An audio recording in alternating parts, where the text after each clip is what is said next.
is the Big O Show. This is the Big O Show.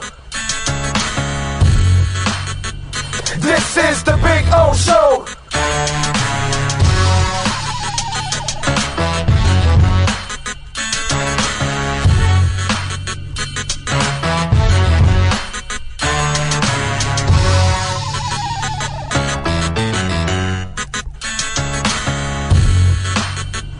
This is the Big O Show.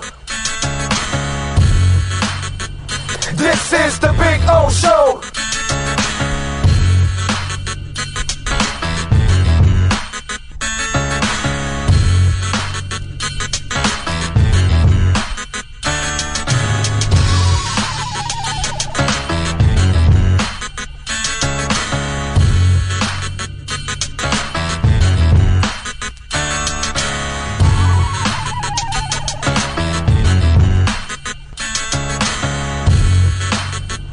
This is the Big O Show. This is the Big O Show. This is the Big O Show.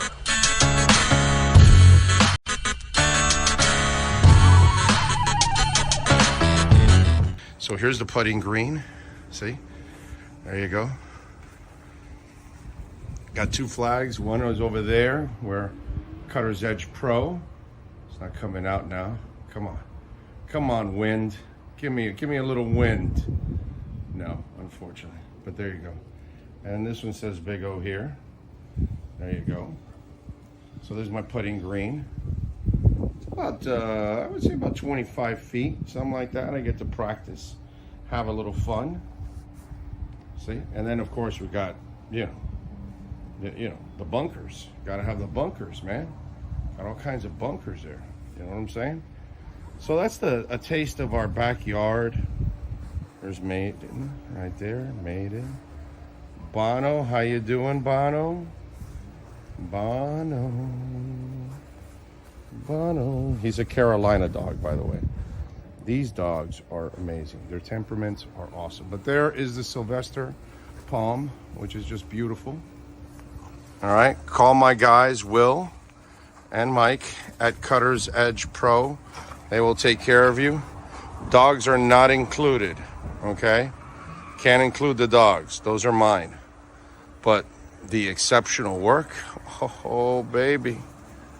Oh, baby. Yes. Make your home an oasis. CuttersEdgePro.com. Go to their Instagram page, by the way, so you can see a lot of the before and after work that they do. And it is exceptional, baby. This thing's been on here for about 9 months. No grass growing through it or anything like that. Right, Bono? Huh? Bono!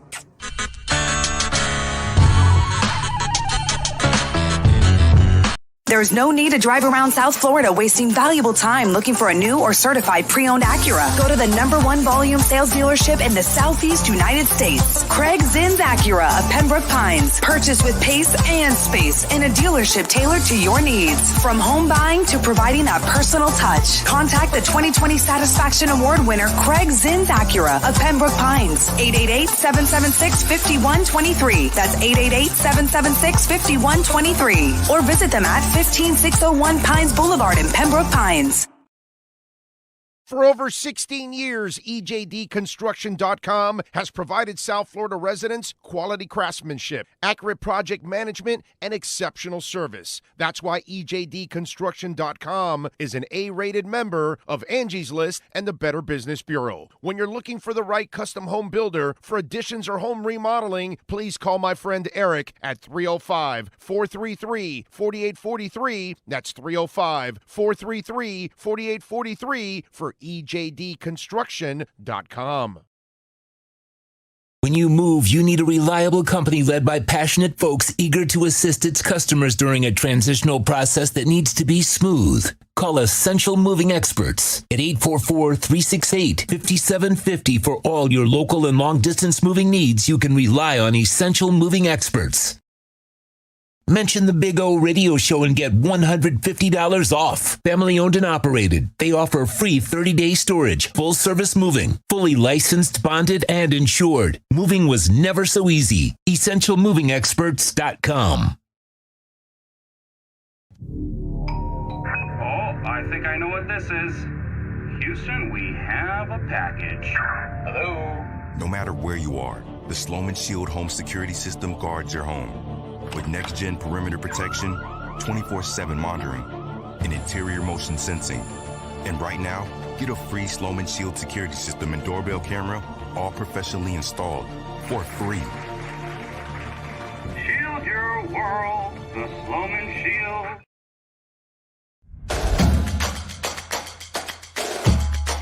Welcome to Caneswear. New store, new items, same great experience. Family owned and operated since 2010, Caneswear has the latest merchandise from the Miami Hurricanes, Miami Dolphins, Florida Panthers, Inter Miami CF, and more. Come visit us at our store in Davie on University Drive, just south of 595, or online at caneswear.com. Caneswear, the spot Miami fans shop. Welton Ray has more than 62 years of litigation experience handling insurance disputes. They're committed to resolving even the toughest insurance claims quickly. Call them for a free consultation. 954-966-4646. At Welton Ray, they don't get paid unless you win. Property damage claims to your home, business, or condo as a result of a hurricane. Welton Ray can help. Water, mold, fire, smoke damage, Welton Ray can help. Call 954-966-4646.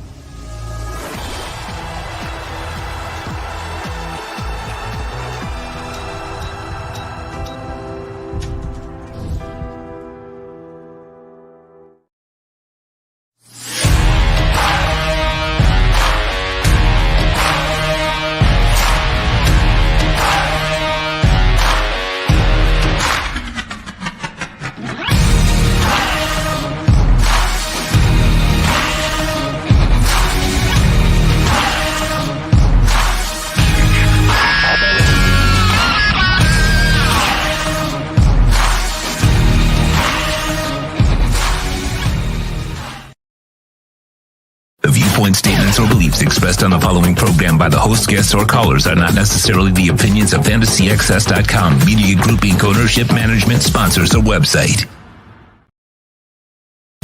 When it comes to South Florida sports teams, very few in the media have witnessed, lived, and covered it like the Big O.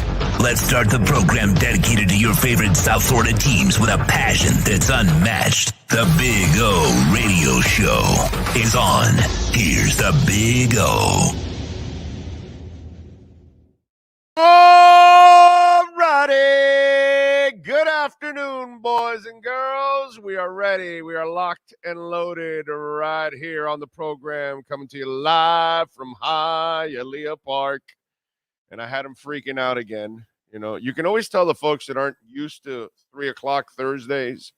Then they wake up here in the poker room like, what the hell is that coming from the corner? So there we are. We are ready to rock and roll. We got a loaded show, got a bunch of things to talk about, got some Dolphin news, the overreaction, and everything that went on, the panic that went on yesterday and everything. So, you know, I guess the whole Tua cut about playing without Tyreek is not as important since he practiced today, but we'll get to it. We'll talk about all kinds of things going on.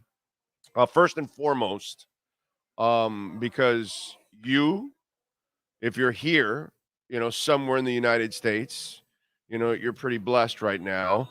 But there are parts of the world right now where we're not so blessed. And, you know, you might be in a good place right now, but we know we have problems in the Middle East.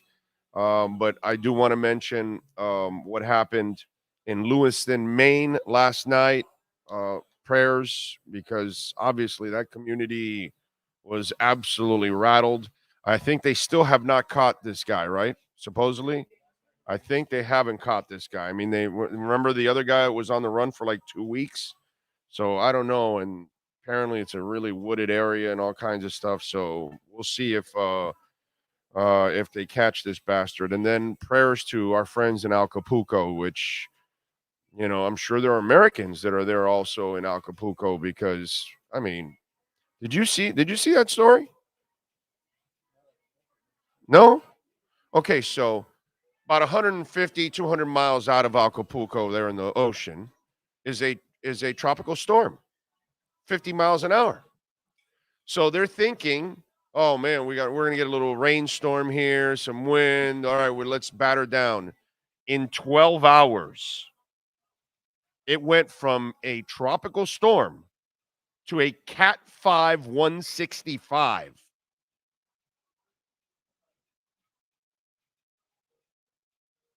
Like, that's never happened in the history of time. Like, that's crazy shit, dude. That's a warning for all of us. That if there's a storm just out there and we think it's a tropical storm and it's coming, dude, it might intensify. And by the way, that water was on the Pacific side, which is supposed to be colder. But El Nino and all the other stuff, and because of course climate change is not real, of course, because it's normal for a storm in 12 hours. Dude, do you realize, for those of us that live in these kind of areas, to think that in 12 hours a storm can go from 50 miles an hour to 165. Oh my God, that is devastating. Like, they had no time. They didn't know what was coming. Like, they had no time to prepare. So it's like for hours, nobody knew what went on in Acapulco because everything was out because they have no power. It's like 1 million people there. Really scary stuff. So prayers, because we got a lot of stuff going on in the Middle East, and wherever you're at, it's probably a lot better than some of these other areas. So I know we're going to talk sports and have some fun, but we're not a regular talk show. We're not just a Dolphin or a Heat centric, and there's nothing wrong with that, but that's not what I choose to do. So it's a little different. As you get older, you have different interests, and you want to talk about it. But I can't in my right mind. We might have listeners in Acapulco. We might have listeners in Maine, and I want everybody to know we care about everybody. You know what I mean? And it's just wow. Whew. Man, that is some scary stuff. 12 hours, dude. From 50 miles an hour to 165. That just scares the shit out of me from here on out for all storms now. Seriously, that's got to be a wake-up call for us here in South Florida. If you live in Houston, better be a wake-up call. If you live in Naples and all the way, and if you live anywhere in the peninsula of Florida, that example has to be something that we've got to be worried about, because something like that could happen to us. So be alert on that, because that is, wow. That is scary. Think about that, dude. You think a tropical storm, it's like, that's nothing because we're so used to everything else. Oh, a tropical storm's coming. Then 3 hours later, they tell you, oh, dude, it's a Cat 2. What? Then like 6 hours, no, it's a Cat 4. What? And it's going to hit us in a couple hours. What? Where do I go? We got nowhere to go. I mean, that is, wow, dude. Man. Oh, prayers. And they say right now only 25 dead. 27? I'm shocked. 4 missing. I'm shocked it's only that. I am shocked it's only that. Wow, that is just, man, scary stuff. I saw that and I was like, that was terrible. Yeah. So prayers first and foremost before we start everything out there. All right.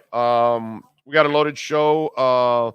David Furones, by the way, covering the Miami Dolphins, is going to stop by at 5:00. We'll get him after the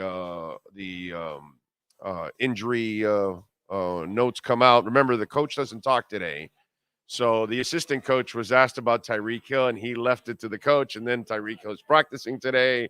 So who knows? Whatever. I'm just, what are you going to – nobody knows how to answer this right now at this point. You know what I'm saying? He's probably going to play if he's practicing on a Thursday.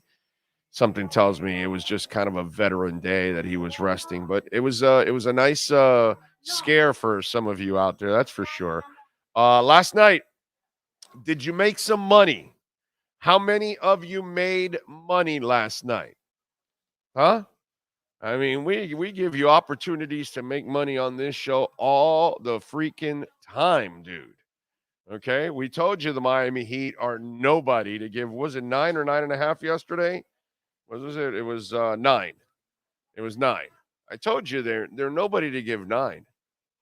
And I know that they were up by a ton, but they did what the Heat did all last year. You know what I'm saying? Nothing's changed. You know what I mean? It's just kind of who they are. So you had to take the 9 points, and sure enough, banked it 103 to 102. They barely hung on. Cade Cunningham did everything he could to bring them back. He had 30 points. That kid's a player, bro. That kid is a player. By the way, Riley wanted somebody to average 25. Nobody got to 25 yesterday. Bam got 22. So he did say somebody 25, somebody 22. So Bam at least filled that need of 22, but Tyler, 7 of 24. It took him 24 shots to get 16 points. If you need a chimney built, why don't you just call Tyler Hero? Because he can fire up those bricks, baby. Chimneys are us. It's only one game. It's nothing, but it's funny, still. 24 shots to get 16 points. That's pretty pathetic. Butler was solid, 19 points, 13 rebounds, 4 assists, 2 steals. Jaime Jaquez looked good in his limited time. In 13 minutes, the kid had 6 points on 3 of 3 shooting, had 2 rebounds, 2 assists, 2 steals. I mean, he's just looked apart to me from the get-go. Just watching his highlights and stuff at UCLA and the little that I saw in the summer league and then preseason. But he is just a really smart, crafty guy. I think he's also a guy that doesn't lack confidence, which I love that because, that's one of that's one of Jimmy Butler's superpowers when you think about it. Because Jimmy Butler doesn't have the talent of Durant or Michael Jordan or LeBron James or, we could just go on and talk about these incredible superstars. But they're also gifted with, blessed with some sick athleticism, right? That's not Jimmy Butler. Jimmy Butler is the lunch pail, blue-collar, hardworking type guy. And the only way that a guy like that can take over a game and score 40 points is confidence. Because you will not be denied. And so sometimes the will of a man or a woman cannot be measured. And that's why some people are smaller in stature, slower in stature, not nearly as athletic. But then when you see him on the court, Larry Bird. Does Larry Bird have anything close to what Kevin Durant or LeBron James is? No, hell no, dude. He wasn't that kind of athlete. No. But he was tough, confident as all hell, and effective. And he had an ugly-ass shot. It wasn't even a picture-perfect, beautiful shot or anything. It was an ugly-ass shot, but that shit went in every time. Confidence. And for me, again, I'm not saying that Jaquez is Butler. I'm not saying he's Larry Bird.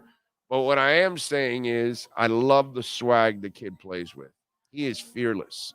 He is going to grow into a really good player for the Miami Heat. I think that's a fun. In fact, I think he has a better chance of being the offensive player that Bam Adebayo refuses to be. And I say refuse with Bam because he has he has the gifts. The Lord blessed him with the gifts. He just doesn't have the cojones to put them on the table and say, look, this is what I'm going to do, whether you like it or not. That's what Jimmy Butler will do. I'm going to do this, whether you like it or not. And he will his way through it. And there are some of those people. Otis Anderson, when you watch him late in his years with the Giants, he's a guy that didn't have the talent that he had when he was at the Cards. But he was a true professional, was going to work hard, and was going to play, was going to be a productive player no matter what. And you watched him with the Giants. I believe he got an MVP in one of those Super Bowls. I think he was the MVP, if I'm correct. Some Giant fan out there can correct me, or maybe the MVP of. Yeah, I think he was the MVP of the Super Bowl, if I'm correct. I think so. But it's just one of those deals. And to me, Jaquez is that guy. Now Lowry. 32 points last night, 0 points on the only one shot that he took, 2 rebounds, 2 assists, 2 steals, and a block. Okay? So it's it's $30 million that is just so incredibly productive.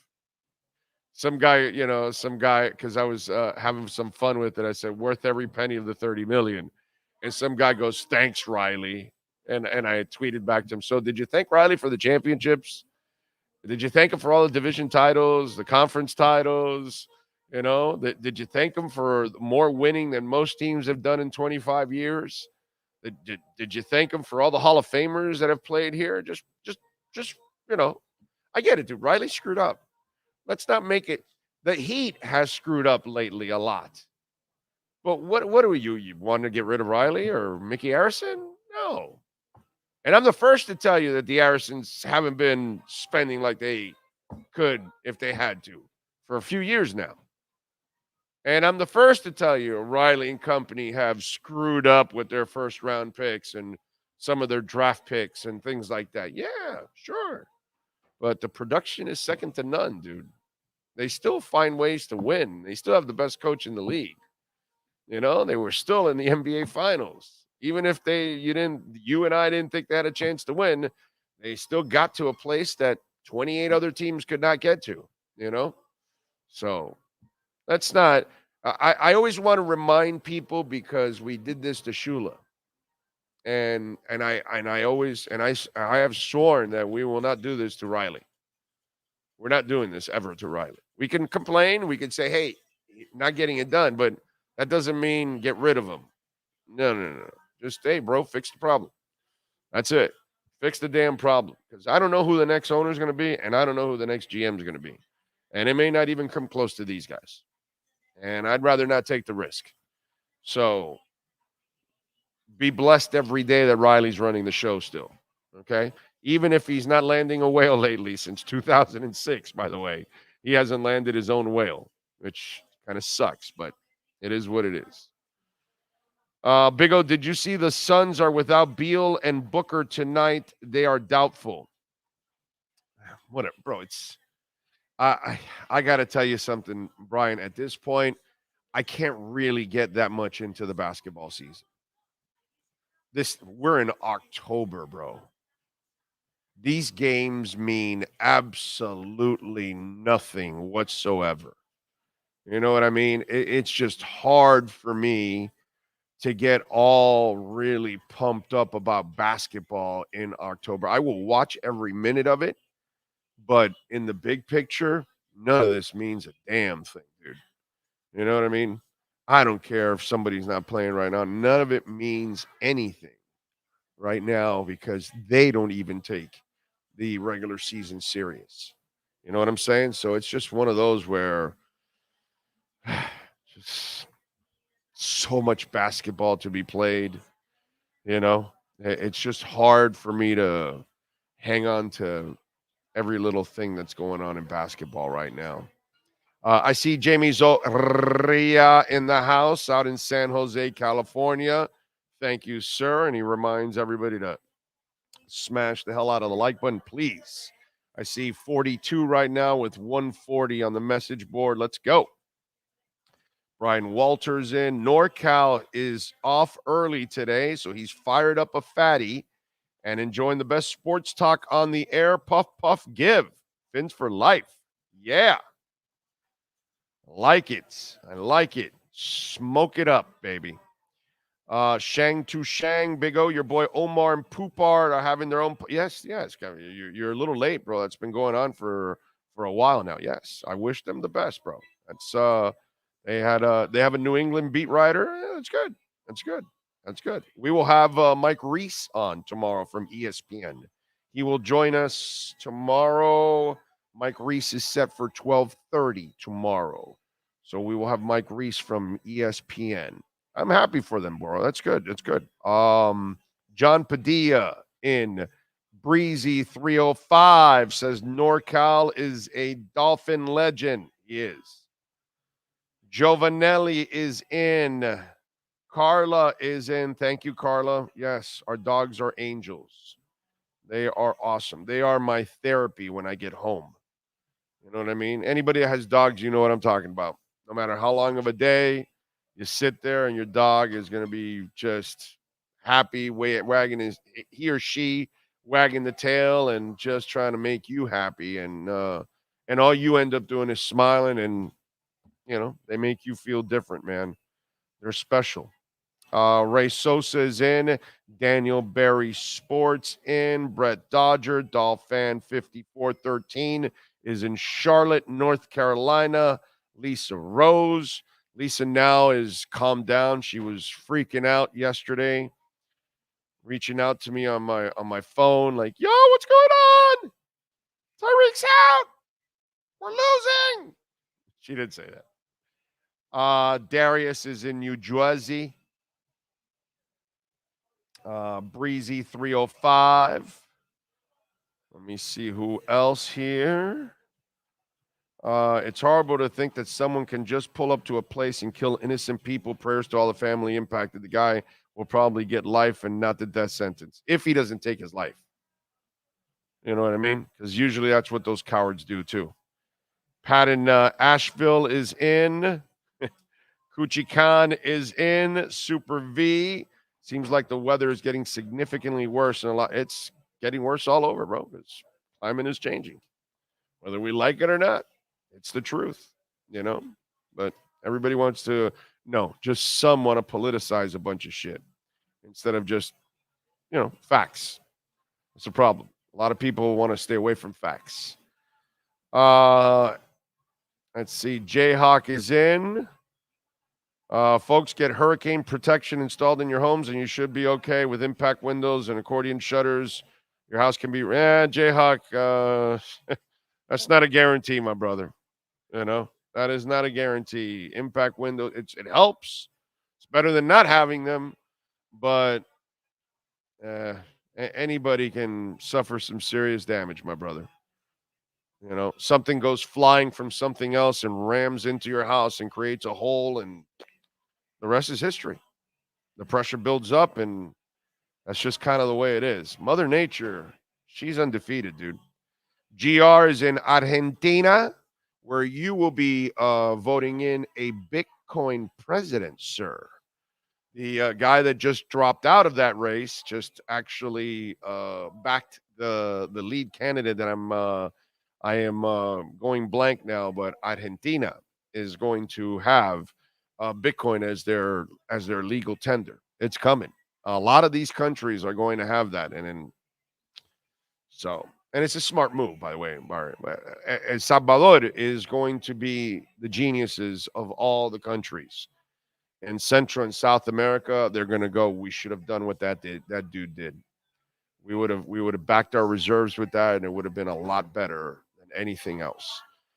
El Salvador they are really headed in the right direction. Hopefully their people will be able, because it's really not the people haven't caught up yet to what the president's plans are and everything going on. It's more, if anything, the tourists that are visiting, but the country's still not flowing yet like it should, because everybody's not educated yet. It's going to take some time. It's going to take time. It's a very intimidating thing to use Bitcoin, because you're so used to you're so used to the norm, dollars and coins. John is in. Confidence is all ours. Superpower. That's it, baby. Big O, he was the MVP of Super Bowl 25 against the Bills. Thank you, Roderick. I knew one of you would help me out with that.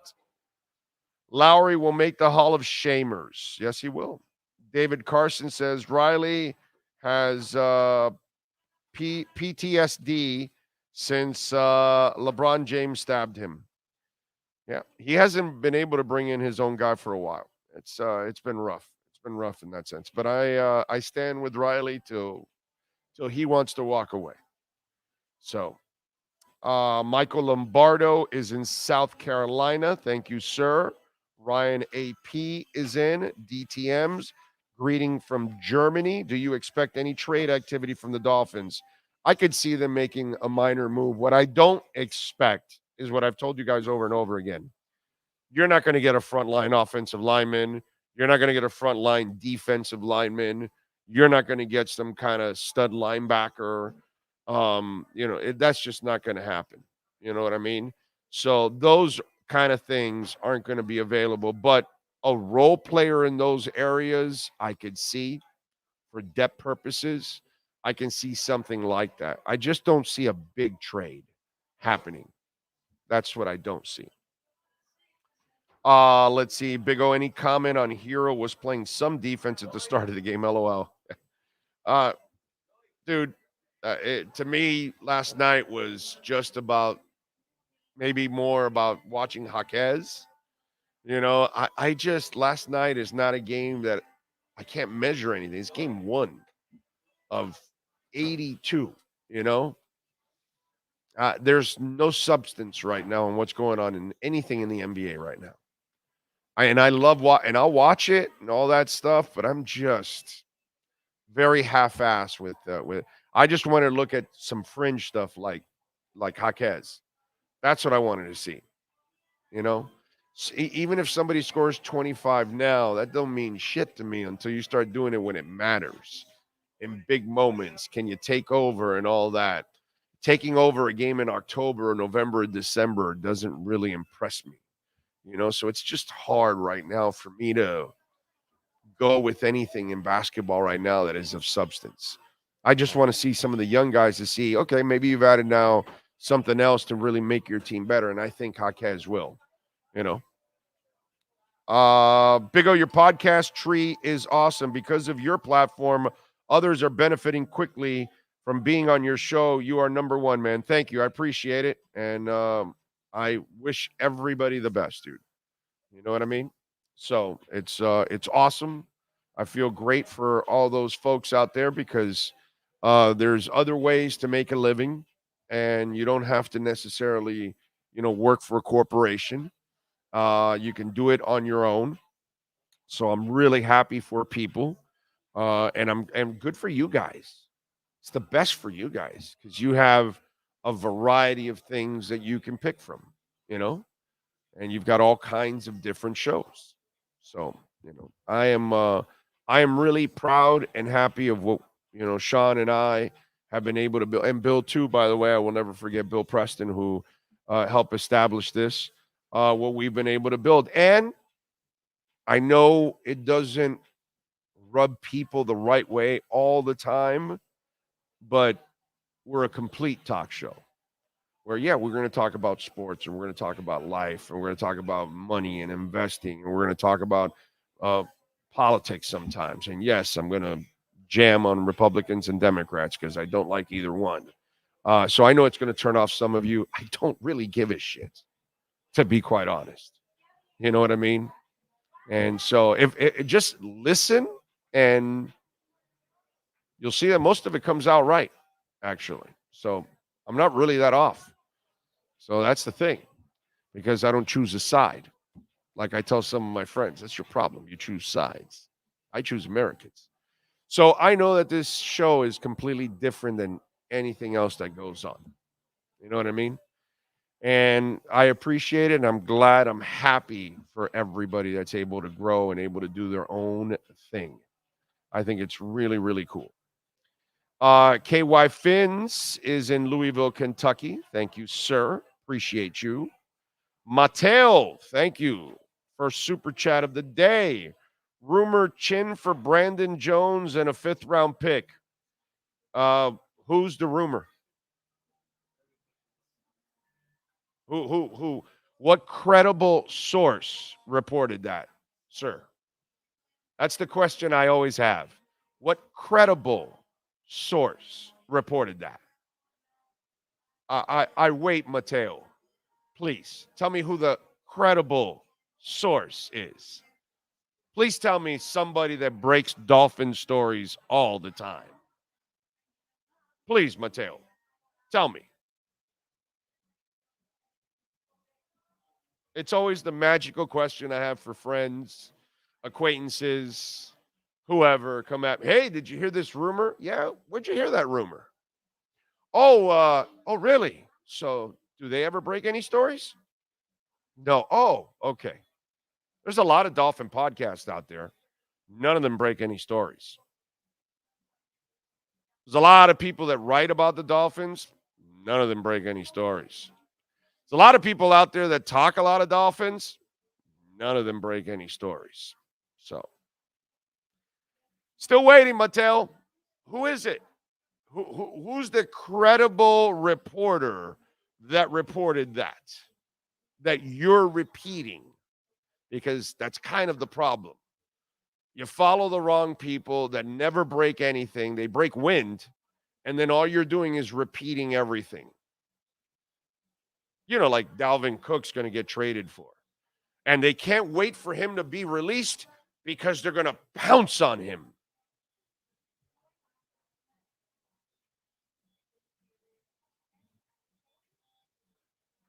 Nice troll job by Tua saying we'd get Tyreek somewhere down the line. He didn't say that. He never said that. Listen to it. Can you play it? You have the cut.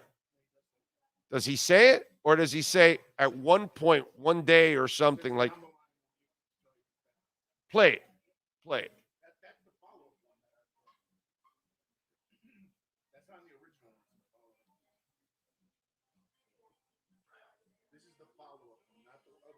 Okay. Yeah, I don't think anyone can emulate what Tyreek does on the field. His speed, his cuts in and out of breaks. I don't think there's anyone that can emulate him. He's in his own league. He's one of a kind.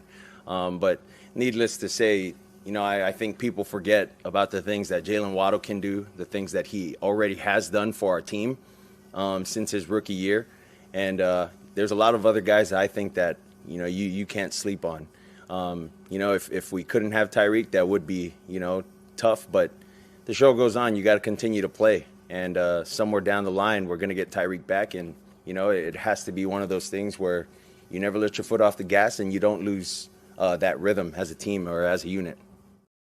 He's saying if we couldn't have Tyreek, then we'll get him down the line. But he says it at first. Right, but he's saying if we couldn't have Tyreek, and then he continues and he says, well, then we'll get him down the line. But he's kind of like if. He didn't really say he was out. He just kind of let it play with you guys and let it go, and, you know. What I think happened is he caught himself. Maybe. He caught himself on the thing, and they said, well, down the line. He added the down the line to throw it back. Right, and he left it like in gray area so you guys can freak out and all that stuff and keep the Patriots guessing. Whatever, bro. I mean, it's not a big deal. It's not a big deal. Mateo, I guess that wasn't somebody credible that reported that? He hasn't responded at all. That's the question you ask yourself.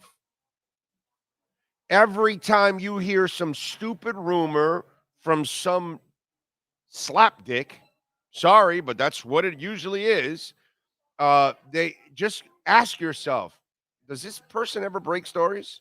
Where have I gotten a story from that person? You see what I'm saying? So, and that's the problem. Look at the writers. They don't throw that out there normally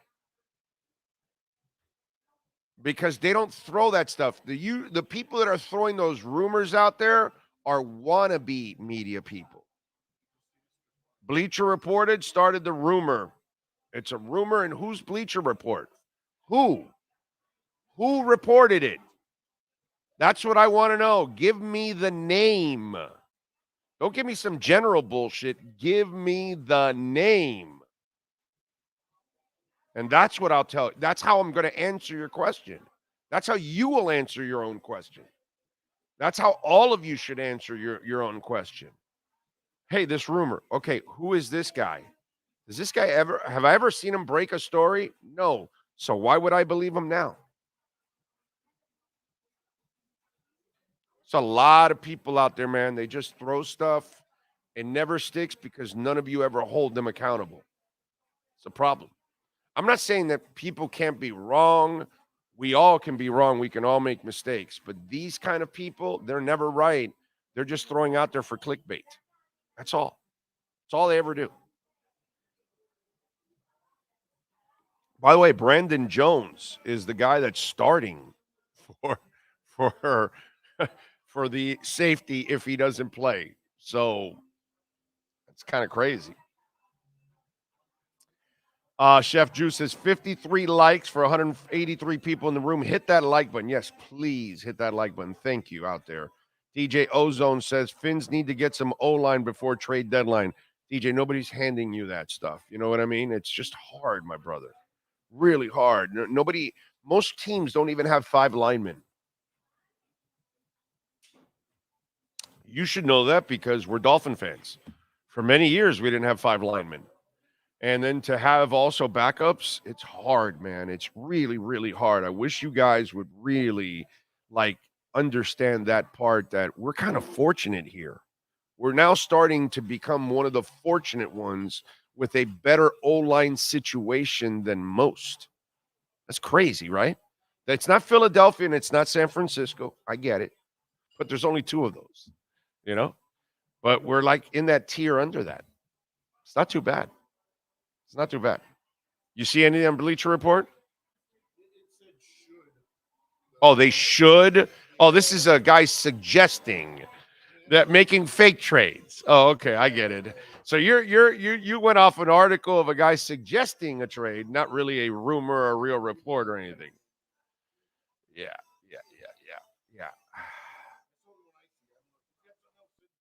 Yeah. If you actually have a real, somebody actually really legit. Brian Anderson says, if I heard a rumor, I go to a known credible source to check. Exactly. That's it. Ryan AP says, like writing a college paper, use scholarly resources. The captain says, Big O, why isn't Cam Smith in well, he just injured his foot. But hey, ladies and gentlemen, we have to stop with the whole Cam Smith thing. Clearly, he's mentally behind. That's your answer. There's no other way around it. He's not a bad kid. He's not having any issues in the locker room. Okay? He's not a malcontent. None of that. The kid can play. The kid's got talent. It's green, man. This is a cover defense that requires a lot of responsibilities. And if they're going to play him, they got to make sure they can trust him. And if he's not answering the questions the right way in the classroom, and if he's not reacting the right way on the field, and if he cannot remember the plays yet, it's going to take him a little bit. So you've got to have patience. By this time, if you have not heard about a problem, and there is none, I can tell you that. Okay? I can tell you there's no issues. But the kid is just struggling to learn the defense. That's it. That's all it is. It's the same thing with Channing Tindle. Same shit, dude. The kid was struggling to learn the defense last year. Now you changed it up on him, and now he's got to learn a completely new defense. He fell way behind again, and now he's got to catch up again. And so Cam Smith is like that. Some guys are like that. I will repeat for the 100th time. Pat Surtain couldn't find his way on the field in his first year. Okay? This is nothing new. It happens. Don't freak out. And don't compare him to Noah Igbenogany because I've heard that stupid comparison. Noah Igbenogany was a receiver that switched to corner. and did not have experience as a corner and had to learn how to play and have the instincts of a corner. This young man has the instincts, can play, but he just doesn't know the playbook. And until Fangio trusts him that he's going to be in the right places at the right time, he's not going to take the field. So it's super simple what's going on with Cam Smith. There's nothing complicated, although he did injure his foot now, right? It's his foot, I think the note that yes, foot. So he injured his foot and he can't play right now or whatever. He's on it's not a serious injury, but, so he's a little banged up. But it's really more about this for him right now. And again, we're only 7 weeks into the season. Let's give him some time. He's a youngin', man. So the guy in his mom's basement doesn't count as a reliable source. No, Shelby? No. Well, if he has pens and he has the pen protector, okay? So that way, if it leaks, it doesn't get into the shirt. If he has that, then maybe you can take that one serious. So there you go. By the way, let's see. Connor Williams. I got to see if he was practicing today. I got to look it up. I'm not sure if he was or not. I'll look it up for you. Remember, at 5, we'll have David Furones. He's there, so he'll tell you everything. You can't keep going with Mansana. Mansana can't cover it. Yeah, but you kind of knew that with him.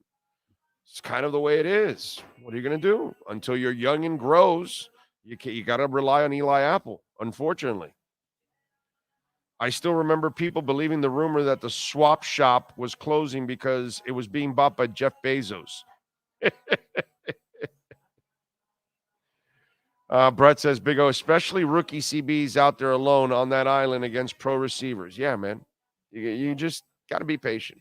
By the way, you can make a donation through Cash App or Venmo at Cash Big O Show. You can send your questions, comments, complaints, insults, all there. And remember, you can make a Bitcoin donation, which we love our Bitcoin donations. Thank you, thank you, thank you. Scotty, hey, Thaler, says, hey, greetings from Steve Staffy's Tiki Bar in Pompano. Canes going 11-2. Whip out that old hog, my brother. Boater Fangio Kaka. So you have them not losing another game for the rest of the season.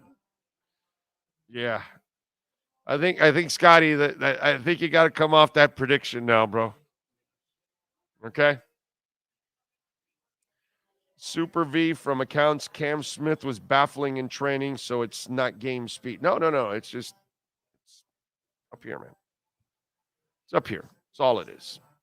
Let's get to our 3A Graphics sports calendar. We got a lot of stuff going on, especially Alan Blanco, who does an excellent job if you are looking for custom printing or embroidery. Maybe you need some new uniforms, maybe some hats, pens, shirts, you name it, towels, I don't know, whatever you want to embroider, whatever you want to put any kind of printing on, you call the people at 3A Graphics in Hialeah, 786-618-1443. Last night, Heat defeated the Pistons 103-102. Friday, they're back in action in Boston at 7:30. Tonight, we got the Buccaneers at the Bills at 8:15. Bills are favored by 9. The over and under is 43.5. Dawson Knox, the tight end, is out for the Bills. He'll be placed on the IR for wrist surgery. We'll see if he can come back. Saturday at 3:30, Virginia is taking on UM. UM, by some reason, or I don't know why, but they're favored by 18.5 points. 3:30 kickoff at 6 o'clock on Saturday at Amerant Bank Arena.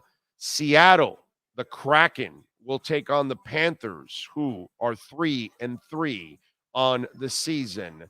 And then on Sunday at 1 o'clock, Patriots will visit the Bills. Remember, our pregame show starts at 11 o'clock at Walk-Ons. What? Oh, I said Bills. Dolphins and Patriots. I said Dolphins, Bills. Oh, Patriots and Bills. Patriots and Dolphins at 1 o'clock, 11 a.m. pregame. We're live at Walk-Ons. All right? We got all kinds of giveaways. So come on out and join us. All right? We'll be giving away shirts and stuff from Perdomo and Caneswear and all kinds of stuff, man. So we'll have some fun with all of that. So thank you all out there as always. Where is Bitcoin, by the way? Still 34,000? 33,942. It's been hanging in there, bro. Strong. And the market is actually the stock market down 225 points. The S&P's down 46. The NASDAQ is barely up a quarter of a point. But there has been a complete decoupling from the crypto market to the stock market. The crypto market has been on a complete rise now for a month and 26 days. We're going on 2 months where it's been on a rise, where the stock market has been going down for the last couple of weeks. So it's been kind of hard. So, yeah. So be careful out there, folks. Let's see what else. Scotty Sailor, Jayhawk says, Scotty Sailor, you're delusional if you think Mario, I won't take a knee. Cristobal will beat FSU this year. Yeah, no, I'm afraid that they're going to get killed by FSU, actually. Ric Flair says, took your advice, so took Pistons, Virginia, and the Patriots parlay with the points. I think you did a phenomenal job. I think it was a smart one. I mean, I love all my teams, but the Heat are nobody to give Detroit or almost anybody in the league 9 points. The Dolphins, to give the Patriots 10 points, they're going to play that three shell defense with the safeties. I'm sorry, man. I just don't see it. And the Canes, Virginia just beat North Carolina. That means they're actually pretty decently coached. I can't say that about the University of Miami. How is a team that's not well coached going to give 19 points? What are we playing, FAMU? Sorry, FAMU, but that's the only way I'm giving up 19 points. I'm not the U cannot give anyone in the ACC 19 points. Nobody. So you did great. And you should have bet them individually and then also a trifecta and then the parlay. You know what I mean? That's what I would have done. I would have doubled up on it just for the hell of it, because you back yourself up by winning the individual ones, even if the parlay doesn't go through. You already got one. If you get the other, it kind of backs you up and it kind of covers you a little bit. That's if you like the bet a lot, like I did. I loved all three bets. I loved all of them. I disagree completely with. And if Vegas wants to do this shit again with the Miami Heat, thank you. Thank you. Thank you. Appreciate you, man. Thank you. With my winnings, I'll buy more Bitcoin. That's all I'll do. Wes Schaefer says, damn right, a credible source, which nowadays in the media aren't many. Thankfully, you are one of the few. Thank you, sir. That is very kind of you. Very nice. It's the fourth quarter. Got to channel the inner Reggie Hammond when looking at Wall Street. There's a new sheriff in town, and his name is Reggie Hammond. What's alarming about today is Big O picked Sheeta yesterday in AEW, and he got it right. How are you surprised? Holy Sheeta. Holy Sheeta. So it happens. It happens. We get it right every once in a while here on the show. Every once in a while, we kind of nail it. You know what I'm saying? I do want to tell you about Essential Moving Experts. We love Sean Williams and the great people at Essential Moving Experts. When you call, say hi to Brooke for me. By the way, Brooke is just an absolutely beautiful person. They will move you anywhere, your home, your business, from one city to another, from one county to another, from one state to another, from one shining sea to another. They work the entire country. Their home base is in Daytona. They're huge Dolphin fans. Sean comes down to the games all the time. That's why they're in Dolphin colors. And I tell you, man, several of our listeners have used Essential Moving Experts. Marcel Louis Jacques recently used them, moving from Dade to Broward County, folks. Moving was never so easy. And you can see the reviews, over 1,700 happy customers, flat rates, no surprise charges. And I know in this business, it's kind of shady, which I didn't know because I haven't used a moving service in like 30 years. But Sean walked me through all of this. And then Marcel told me about it after, that he would call other companies and they give you ballpark figures. They don't give you like a flat rate. And Essential Moving Experts gives you the flat rate. That's it. No surprise charges. There's no, hey, we'll do it for $3,000 to $4,000. Huh? Which one is it?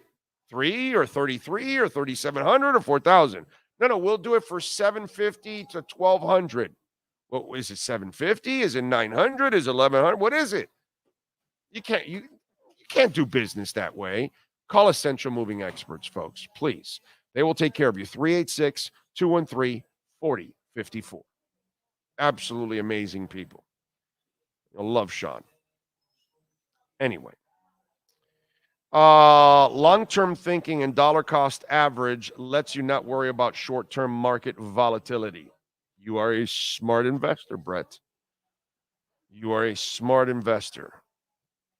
Watching from the great 808 state. Appreciate you, Big O. Thank you, sir. Appreciate you. Not worried about the markets fluctuating since I'm not selling anytime soon. Exactly. You ride the long term. Yeah, I'm not rich, so I'm a working stiff. Sean and I are working stiff, so our stuff is long-term stuff when you invest. That's what you got to do. What else do we have to talk about a little bit on the show? Yesterday, by the way, let's get some of the practice news for you. Let's pull that up because I think the boys are reporting now some of the practice news because we have some from yesterday, some of the notes, but I want to make sure we have some of the notes for today on the show and get it going. Tyreek says he just wanted some attention because his mom wouldn't talk to him, so I needed some attention from somebody. That's why he took it off yesterday. So he's addressing the media today, looking normal because he looks like he's going to play against the Patriots. Let's see. And asked about the injury to the hip. He says, I just wanted to spend time with my family. So no talk about it. He says, I'm good. Okay. Let's see. What else do we have here to tell you? We got all the Tyreek stuff. I know this. Brandon Jones, if what's it called? Holland can't play, Brandon Jones will be the starter at safety, which why? Oh, yeah. Oh, that's right. He is in the trade market. Yeah, I know that's true. That's right. He is in the trade market. Yeah. I think they better tell the Dolphins that. I mean, because, I think it is important. That's a good point on your part. I mean, one of our listeners told us he's on the trade market. So how do you start a player that's on the trade market? That's risking injury. Now, on a serious end, that tells you that Brandon Jones is kind of moving up, like he's really trusted, because that's one hell of a responsibility, my man. Wow. I also think his is twofold, though. One, he's got to trust his body coming back from the injury. Yeah. And then two, in this defense, you have to almost forget everything that he's done. That's a great point. Because he's always been the downhill kind of safety. So now he's learning it new too. So it's I think it's a twofold thing for Brandon Jones. Yeah. That's definitely a good point. Let's see, what else do we have? I think we've got pretty much everything. Connor Williams is practicing. So we'll see. Now, is he going to play? I don't know. That's the whole thing. But he is practicing. Let's see, what else do we have? I'm looking to see if any of the guys reported anything shocking. Nope. That's about it. Now, Javon Holland has progressed in the concussion protocol. He is limited in practice wearing a non-contact jersey. Raheem Mostert, Alec Ingold, and Tyreek Hill also back at practice today after missing yesterday, which might have been just vet days for anything else. Let's see. Yeah, that's about it, I think. Cam Smith out. That's the only one, but we all know because of the foot injury. Yep, that's about it, folks. That's some of the stuff that we got going on overall. Okay. So Mostert dealing with the ankle, Holland with the concussion, Ingold with the foot, Robert Jones, personal, was able to return to practice today. Okay. There you go. You got some of the stuff. Big O, I know you already spoke about Cam, but specifically, what could he be behind besides learning the plays? That's it. That's it, Mario. That's all it is. It's nothing else. Well, he just got a foot injury. So now, the foot injury, I'm sure. But I'm telling you, if he's not on the field, there are no problems with him. There were no injuries or anything physically with him until right now that he got the foot injury. But it's nothing. That's all. He's a newbie. He's a rookie. He's got to learn. And some guys learn quicker than others. And, what's it called? This kid, the guy that can get on the field that we drafted last year in the third round with the T, Tindle. Zach Thomas gets drafted in the 5th round, and he learns the playbook in 2 days. Okay, gets onto the field and is calling all the plays already. And then here's Channing Tindle, who struggles to get on the field because he is not nearly as quick to pick up the playbook as Zach Thomas. Some guys are, just different than others, man. You just don't know. That's the part that you cannot predict. Unless you find out right from the get-go when he's in college that, the coach tells you, hey, this guy is incredibly smart. Like, did you hear Bevel on Tua? He just spoke yesterday, I think it was. So either this morning or yesterday he spoke, and so this is his quote, okay? Tua comes off the field, tells me everything that he saw. Then we go to the film room, and it's exactly everything that he saw. Okay? He goes, he sees everything. And then when we go to the film, we see that he sees everything. You can't explain it. You know what I mean? I gave you the example of go look at the anticipatory throw he made in the end zone in the national championship. You saw this special, right? Did you see that fucking throw? Like 85% of the NFL quarterbacks can't make that throw. They cannot anticipate that. That takes just another level of understanding that you're watching all that traffic and you have the balls, the gumption, the chutzpah to just fling it to a spot that somebody's going to be there a second and a half later. That's just stupid. It was like LA crossing traffic in the end zone when he threw that ball. You have to see that throw. If you haven't seen it, some of you that are on the chat board that you saw it, you know what I'm talking about. That's the kind of shit.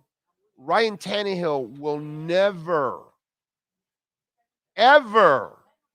Lamar Jackson will never, ever. Justin Herbert will never, ever make that throw. Ever. Never, ever, ever, ever. Won't happen. Won't happen. Because they don't see the game that way.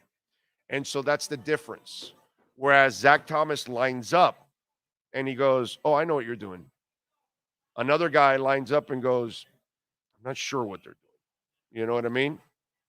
And so when Zach Thomas is calling out the defense because Peyton Manning audibled, and he's like, no, Jay, this is what he's doing.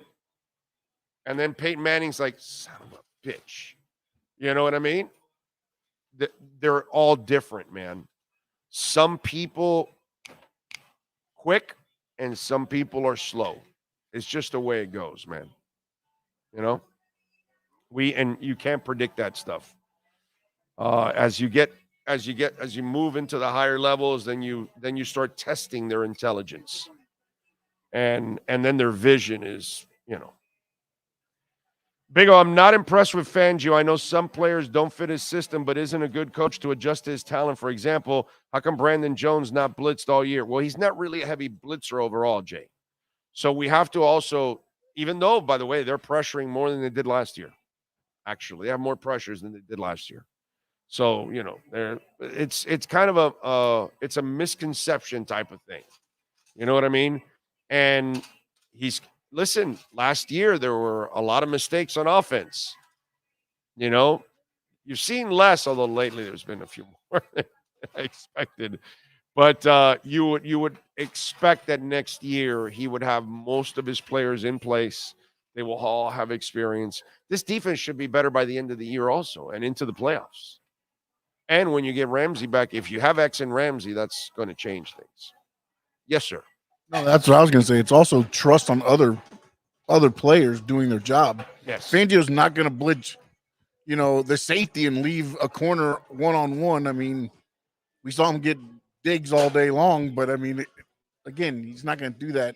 If you don't trust Cam Smith, you're not. And then you're going to be blitzing while you don't trust him out there on the field, and that'll be not going to happen. Yeah, it's like, it's what Fangio's too old school for that. He's not going to hurt himself. Remember what I told you, right? That Fangio will never do the follow one guy around and all that. Remember what I told you? Okay, because from in the building they told me, that ain't going to happen. That ain't going to happen. Ric Flair is watching the show. This is Rich, but I figure Rick is somewhere watching. He was? Okay. Defense will finish top 10 this season. Your insight has been spot on while others in the media flip-flop. Listener for life. Keep up the great work, Big O and Sean. Thank you. Hashtag West Coast Fins. Thank you, Rich. Woo! Woo! Thank you, Rich. Appreciate you. Thank you. Howie DeWitt says, why is it still Cam can't see the field in games? I already told you. He's got to learn, bro. He's got to learn. You guys got to relax. He's a young guy. Take it easy on the young guy. Bevel said Tua is elite at seeing everything on the field. I mean, what do you think that 2 years ago when I'm calling him Montana and everybody's like wanting to trade him, fire him, cut him, he sucks, all these people in the media that I'm fighting against, including some of our own writers that would come on. And so that's why I said it, because he has those anticipatory skills, the way he sees the field, his accuracy, his ball placement, all that kind of stuff is so elite. His only issue is his body. That's it. And now he's playing with intelligence that I am so proud of him, the way he's playing football now, because he was doing some stupid shit before. He was just holding on to the ball way too long, putting shoulders into people and just crap that he doesn't need to do. Throw the damn ball away, bro. Slide. Dude, avoid hits.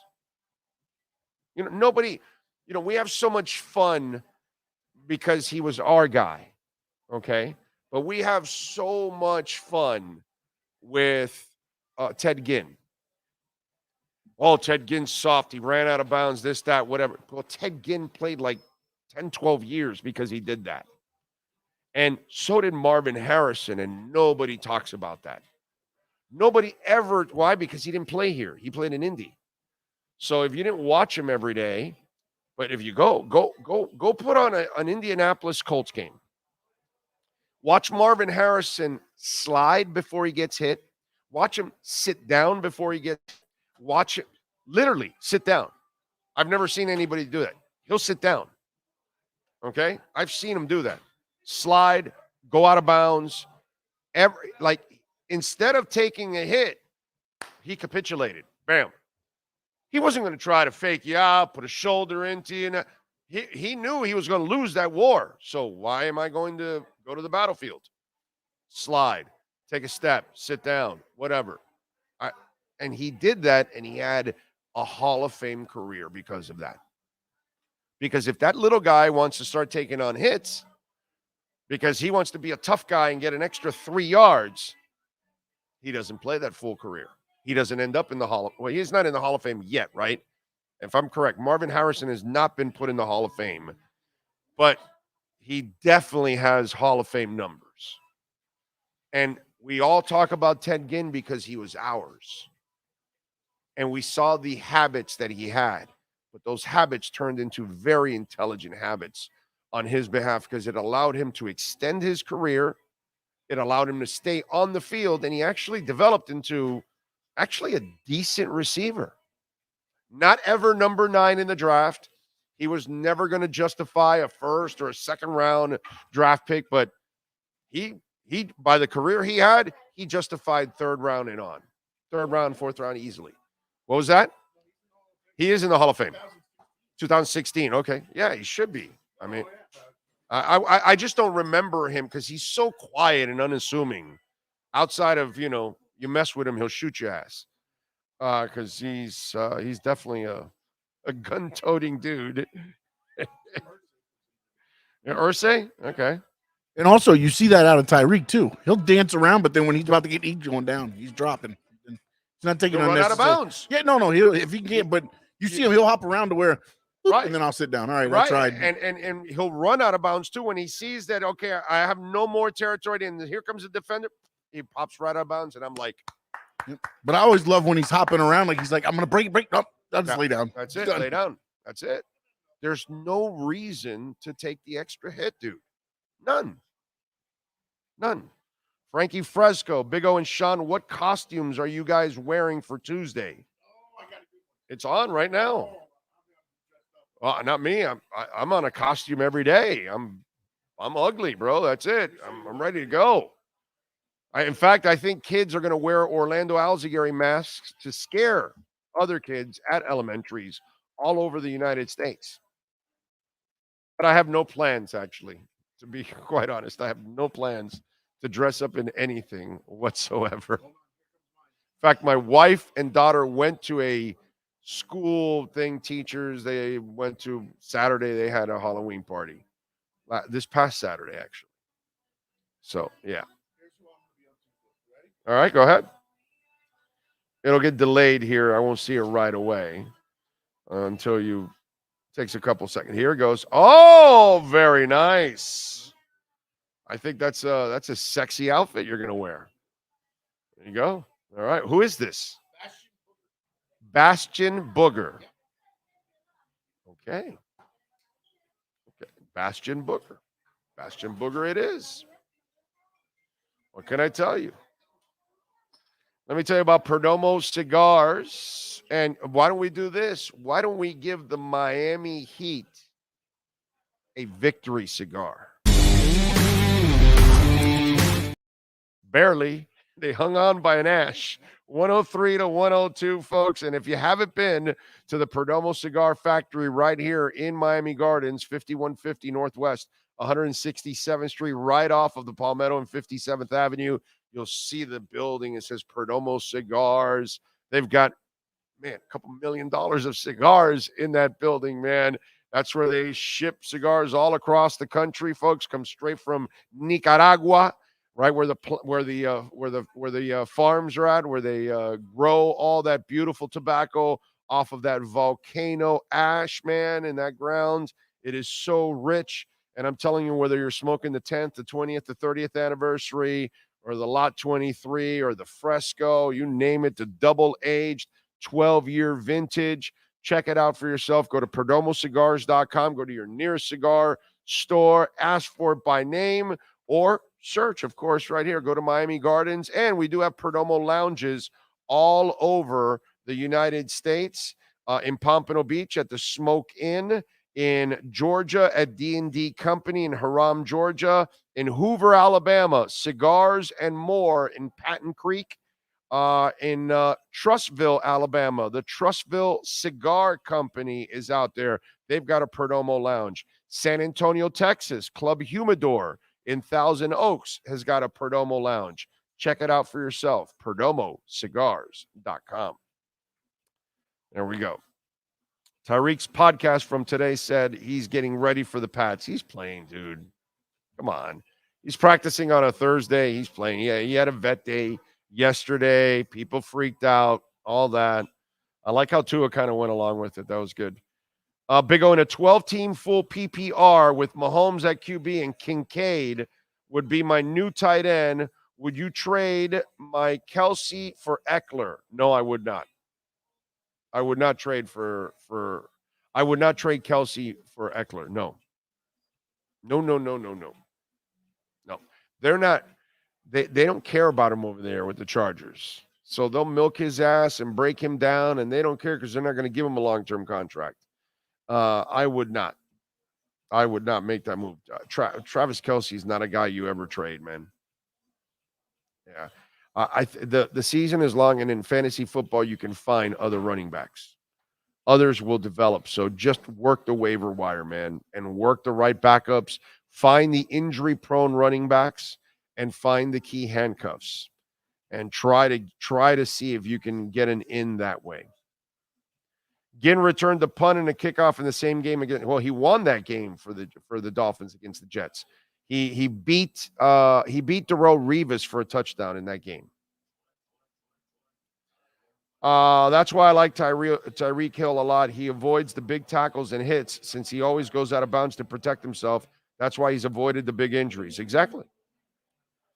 My favorite cigars are Arturo Fuente, Perdomo, and Rocky Patel. If any of you are truly cigar smokers, try them. There you go. I like it. Can't go wrong with any of those. Have you been to Fuente's place in Caesars? You should go to that. If you're an Arturo Fuente fan, he has a cigar bar in Caesars. It's in the shops. And by the way, just a little tip for you, whether you care or you don't care, you might get lucky, you might not. But if you go to the Arturo Fuente to go enjoy a cigar, by the way, they have a house-made cigar there that you can't get anywhere else.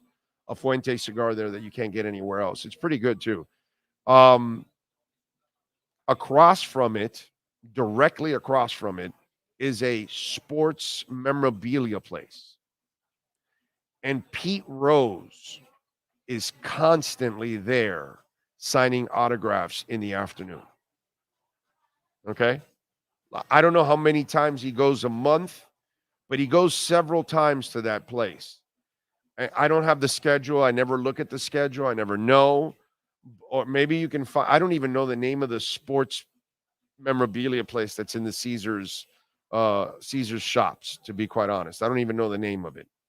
But it's directly across from the Arturo Fuente, right next to the escalators. By the way, you take up the escalators, and upstairs on the second floor, there's a fantastic sushi restaurant there. And it's actually really cool. If you go at night, you get to see the whole strip from there, and the Paris and the Eiffel Tower and all that kind of stuff. So it's actually great views while you're eating sushi. But it's a really good sushi place, by the way, there in Vegas.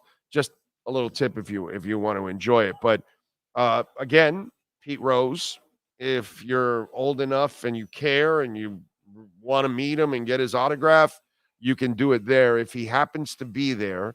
Or if you happen to be going to Vegas, find out about the name of that sports memorabilia place in the shops at Caesars.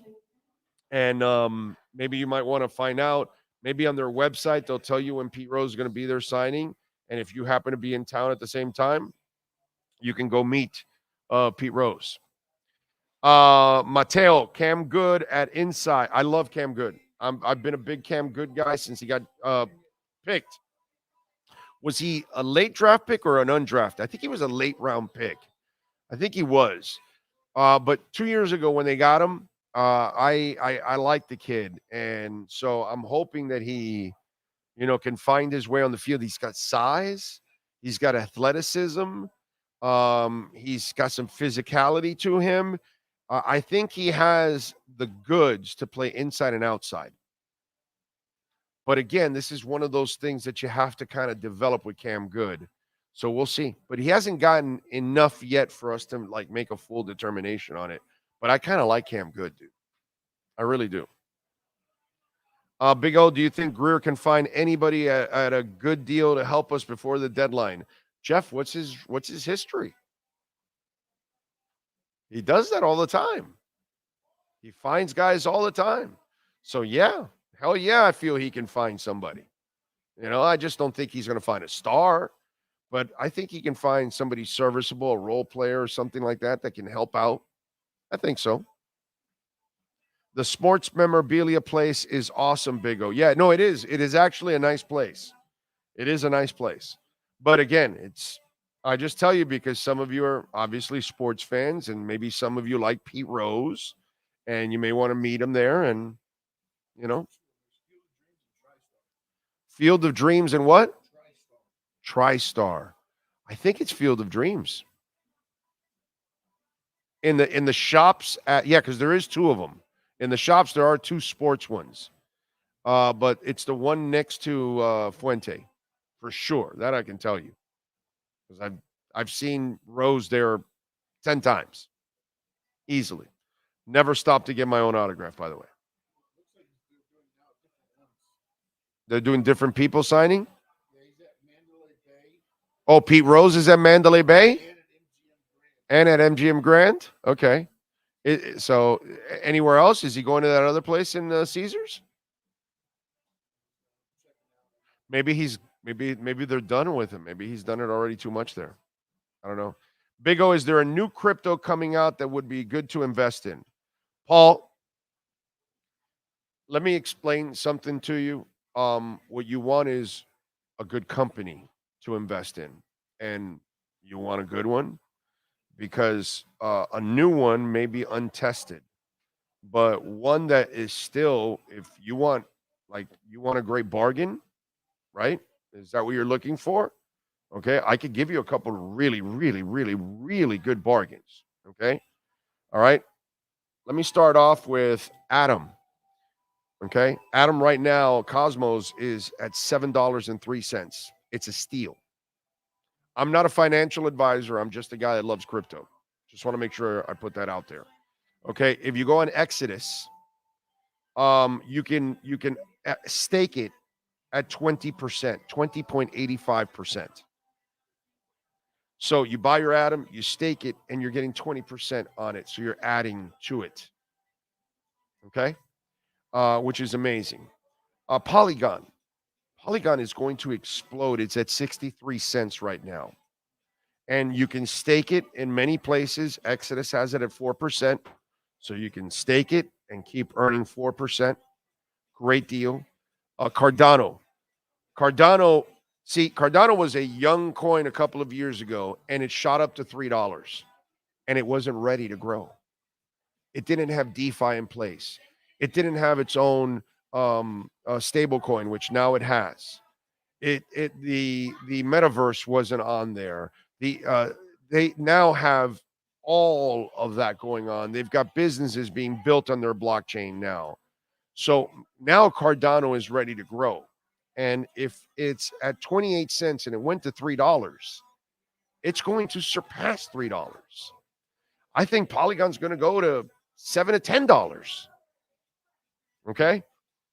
You want a really cheap coin that I love, absolutely love? The Feds Okay. The feds are going to use this company to run their transaction. The Federal Reserve, HBAR. Okay. So their blockchain is a little different. It's Hashgraph, right? And right now they're at just over 5 cents. I think they're one of the top steals right now in crypto. I think Hedera Hashgraph is going to, run big. And it's only at the 5 cent mark right now. I'm a huge, huge supporter of HBAR. And I think it's super, super cheap right now. Decentraland is at a steal in my eyes at 34 cents. It's the metaverse. It's got so many great games and businesses on it. And gaming is going to be so enormous coming up with Web3 and the blockchain. And I think Mana, Decentraland, is going to be a part of that. Polkadot. Brother, I don't stop buying Polkadot. Okay? And it's still in the low $4. And I freaking love Polkadot. And I don't stop buying it. And it's still at a great price at $4.24. I've gotten it already in the threes, like in the $3.60, $3.70, $3.80. I've loaded up at $4, at $4.10, at $4.30, $4.40, $4.70, $5. So and Polkadot, just to give you like all-time, let's see, where is this thing? Let me tell you. Let me pull up this one better, because this one only goes to a year, and I got to go back to where Polkadot was at its peak. So I can, okay, so right now it's at $4.29, right? It was at $53. And it's going to surpass that. I'm a big believer of it. Okay? So those are some right there that if you want to take a look at, you can take a look at and do your own homework. As I always tell everybody, read up on it, do your own homework, study up on it, find out who's in charge, what kind of money they have, what kind of companies are involved, all of those things, and try to find that out. Okay? But that's what I would tell you. Big O, what's your opinion of Rashida Tlaib? I find her as an anti-Semite. To me, she should be removed from receiving intel in regards to what's going on in Israel. There's the extremes on both the Democratic and Republican side have ruined this country.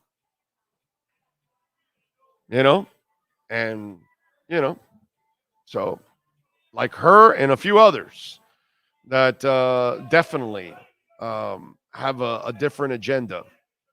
And that's just the way it is, dude. And this is the problem that goes on with politics in both the Democratic and the Republican side. The extremes, those what do we call them?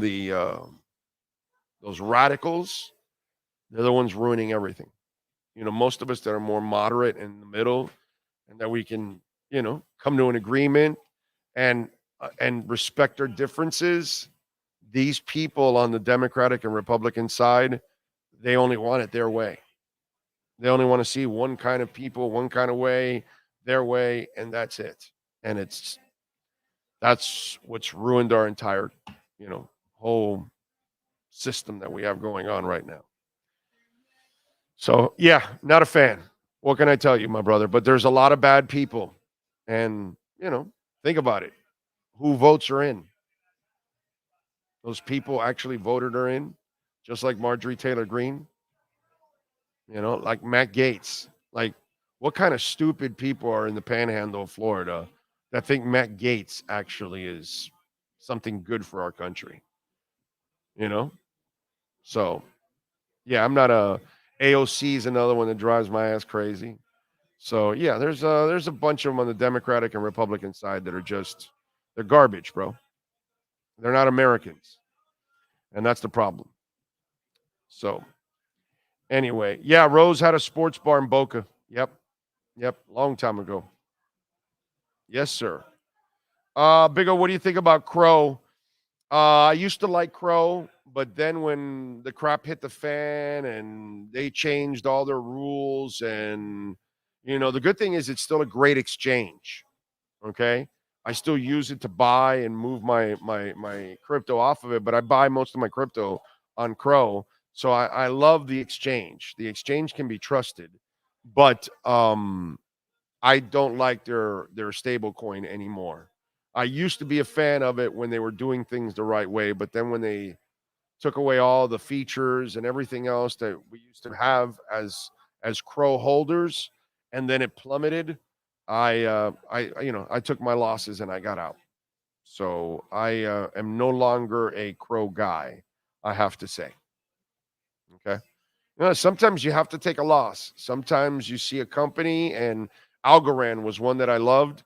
They ended up losing out on all their DeFi, and it's just started going the other way. And I got out of all my Algorand.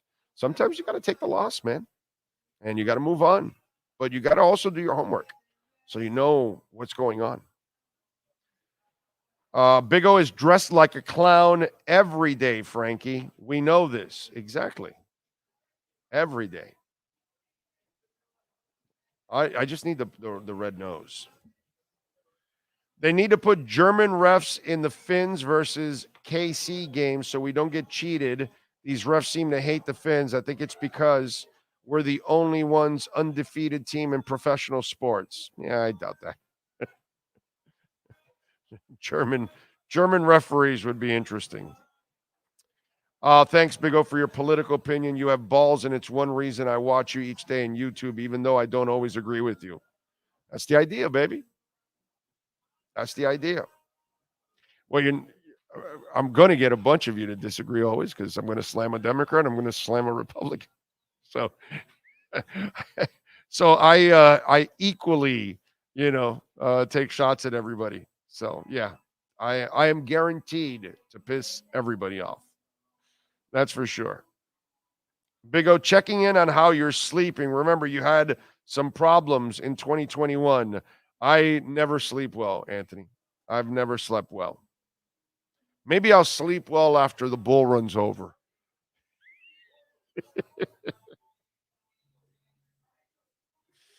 I need the bull run to happen. So that way Sean and I are doing the show in some tropical island or something. That's what I need to do. All right. So will Jalen Ramsey play? I still think he doesn't play this week. I still think they limit him when it's all said and done. I think they're trying to get the 2 weeks in and see how he feels and all that. And they've been so precautionary with everything.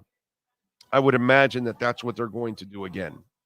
The coach said yesterday Isaiah Wynn has a long road ahead of him. It looks like you're not going to see him anytime soon. Okay. Craycraft also started practicing yesterday, so his window started. He's such an important player with special teams and blocking out in the open field that he's definitely going to be one of the ones that they're going to activate. Ezukama, coach said yesterday that he wasn't close to returning. I think he's done for the year. Okay.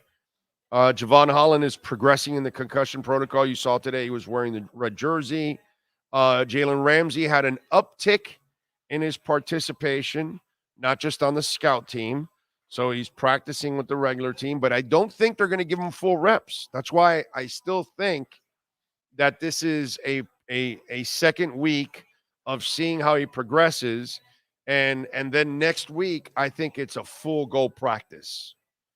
Whereas here, kind of they took the next step, but I don't think it's all the way through. I think next week will be all the way through, and then they go and he plays against Kansas City. That's my guess. Okay, that's my guess. And I'm only going on that because of what they've done prior with other injuries. They've been very, very cautious on it, and I think they'll continue to do that. But it is cool to see X-Men and Ramsey practicing. Whose? Well, he doesn't have a window because his is not pup. His is just, yeah, regular IR. Yeah, his is not that one to return. Yeah, exactly. Yeah, because his happened before the season started. This is the 8 is during the season. From I think that's the way I understand it. We can ask Furones when he comes on just to kind of get, a feel for it. Daniel Rayom, by the way, is going to join us in a couple of minutes. Welton Rayom is a proud sponsor of our program. And I know we talk sports all the time and we talk all kinds of other things in life and all that. And, one of the things that I do is I look out for you guys. You may not like it. You may not want it. You may think you don't need it or whatever, but I'm going to do it anyways. And DeSantis changed the rules or the laws when it comes to being insured here in Florida. And when it comes to hiring a lawyer, and now that's changed. No longer do the insurance companies pay for your lawyer. You're going to be paying for your lawyer now. Things have changed completely. And I think the way it's set up, I think DeSantis gave the insurance companies more power than us, by the way. But anyway, Daniel Rayom is going to take a couple of minutes really quick here because we're not going to do a long interview. This is really, really quick, 7-8 minutes. And he's going to explain how you go about approaching all of this now, because it's no longer how it used to be, the way they changed the laws. And a lot of us got lucky because we didn't really have did we have any we didn't have any major storms in Florida at all this year, right? Except, well, we did have one in the Panhandle, right up in the Panhandle that it went through. Yeah, we did have one, but we didn't have, and that one caused a lot of damage when it went through the Tallahassee area, if I remember correctly. But we didn't get hit all over the place, only there. So a lot of you may not have had to deal with insurance companies, and it's going to be a whole different ball game next year when you have to do it.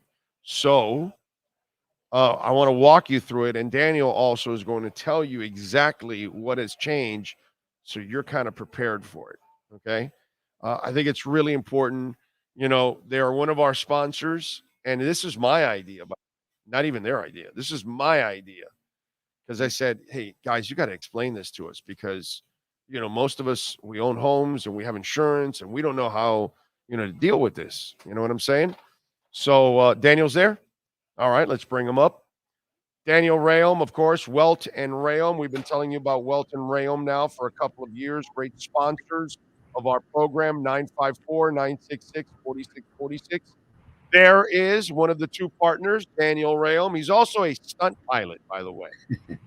Yes, this crazy bastard does all kinds of stunts in the air with planes. So this guy he's got big cojones. Just, But by the way, thank you for crushing Progressive, Daniel. That was very nice. You're welcome. My pleasure, actually. Yes, I know it was. It wasn't their pleasure when you were done with them, but it was definitely my pleasure. And my wife really enjoyed that you guys came through in a big time way. All right. So my brother, I know you're busy, and I want to walk people through this because DeSantis changed the laws when it comes to home insurance. And if, God forbid, we have some damage, we're going to call the insurance companies or we're going to call Welton Rayom. Walk us through what's gone on. I think the first thing that everybody needs to know is the changes that took place. And you've mentioned that earlier in the show. The changes that took place are really in favor of the insurance companies and put the insureds in a very difficult situation. I'd like to just briefly cover three things today about one of the major changes in the law was that they removed the attorney fee provision. Now, when you hear about, hey, someone removed the attorney fee provision, a lot of people say, well, attorneys make enough money anyway. And that's not the point. The point is that if you have a claim against your insurance company, it used to be if you had to go get a lawyer and that lawyer recovered money for you because the insurance company didn't do what they were supposed to do, that attorney would get paid by the insurance company. Right. The legislative intent of that policy, the way it used to be, it gave the insureds the ability to go out and hire a lawyer like me and be able to afford it, knowing that if they were right and they won, their attorney would be paid and it wouldn't come out of their pocket. That's changed. So now there's really there's very few exceptions a lawyer would be able to get a portion of their attorney's fees paid. Most of the lawyers do what I do. We do it on a contingency basis. Right. So now if you have a claim and you have to go to litigation or get a lawyer, that lawyer is going to have to take a part of the recovery to satisfy how he gets paid and how he pays his staff and so forth. What we do a little differently is a lot of people go out and hire public adjusters. And then when the public adjusters fall short or they can't do anymore because the insurance company says, I like you, I'm just not paying you, then they have to bring it to a lawyer. What we do differently, if they call us first, then I hire a loss consultant and I pay the loss consultant, and the fee that I charge you doesn't change. So you're actually getting a little more, trying to put some more in your pocket. That was the biggest thing. The second thing are the roofs. Everybody has a problem with a roof or at one point will. So what the new legislation says is that the insurance companies cannot deny renewing or writing a policy based on your roof if it's less than 15 years old. Now, if it's 15 years old, they can require an inspection, and the inspection has to say that you have 5 years of usable life left on the roof, and then the insurance company will say, okay, we'll insure you. If it's over 15 years, what the insurance company may do is they may offer you a separate higher roof deductible, meaning a hurricane comes through, you got an old roof, we're going to keep you, but we're not going to pay for your roof if it gets blown off. We're only going to pay a portion of your roof because you have a higher deductible, a higher roof deductible than you would as a hurricane deductible. Some of the good things, if there is a good thing, that came out of the changes was the way that the insurance companies conduct the investigations. The insurers will be required to respond to a claim within 7 days. It used to be 14 days, so they shortened that time frame. After you submit something that's required under your policy, it's called a proof of loss. Once you submit that, the insurers now have to respond to that within 7 days. And if they want somebody to go out and inspect your property, they have to do it within 30 days. So what they basically have done is they've shortened the investigation period for the insurance companies. The bigger one would be the insurers will be required to either deny or pay a claim within 60 days after the reporting, and it used to be 90 days. Wow. So it holds their feet to the fire a little quicker. Yeah. But trust me, if the insurance company wants to delay or deny or defend the claim, they will. My advice would be, I think you've mentioned this. I think we've skated through this hurricane season without a hurricane hitting South Florida. Yeah. Which is actually good for the industry. It allows the insurance companies to metaphorically recover some of the things that they've paid out from Hurricane Ian and so forth. But listen, the bottom line is I doubtful that you're going to see any reduction in your rates. As a matter of fact, everybody I talk to is complaining about the rates are going up. Yeah. And they're being taken out of Citizens and putting into a substandard carrier, perhaps that may have limits. And it brings me to the other thing that you have to be very, very careful of is if you have a policy that has a quote managed repair provision or a right to repair provision. Let's hypothetically say you have a pipe burst under your sink and it causes a lot of damage. Say it causes $50,000 worth of damage, which is easy to do if it's in your kitchen and ruins the cabinets and so forth and the floor. Most policies now have a $10,000 limit or a right to repair or a managed care program. So you have a choice as the insured. You have a choice. Do I want to take the $10,000 because I get to spend it on who I want to spend it on? Or do I tell the insurance company, okay, You fix it, and they use their own their own construction company. They're called preferred vendors. But the preferred vendor that comes out to your house has a contract with you, not the insurance company. So if something goes sideways with their insurance, with their general contractor, you can't go back to the insurance company and say, these are the people that you provided. What you can, but it's a real predicament, this managed care. There is one carrier out there that has a managed care provision that they elect. If they elect to do the managed repair, then they do it. But before they start the managed repair, hypothetically, let's say you have a $2,500 deductible. They won't start the repair until you pay them the $2,500 deductible. Wow. But hey, don't worry, because this same carrier is, if you can't afford the $2,500 deductible, they have a finance company that'll help you finance the $2,500. Okay. I shudder to think what the interest rate would be on that $2,500. Yeah. In any event, 27%. Listen, as a courtesy to all of your listeners, anybody that's listening now, if they want me to take a look at their policy, free, just to look at their policy and say, hey, this is a good policy, or listen, this is what your policy means. This is what you don't have. This is what you should have. Be happy to do that free of charge. And again, for your listeners, I'm always available, and I appreciate everything that you do for us, Big O.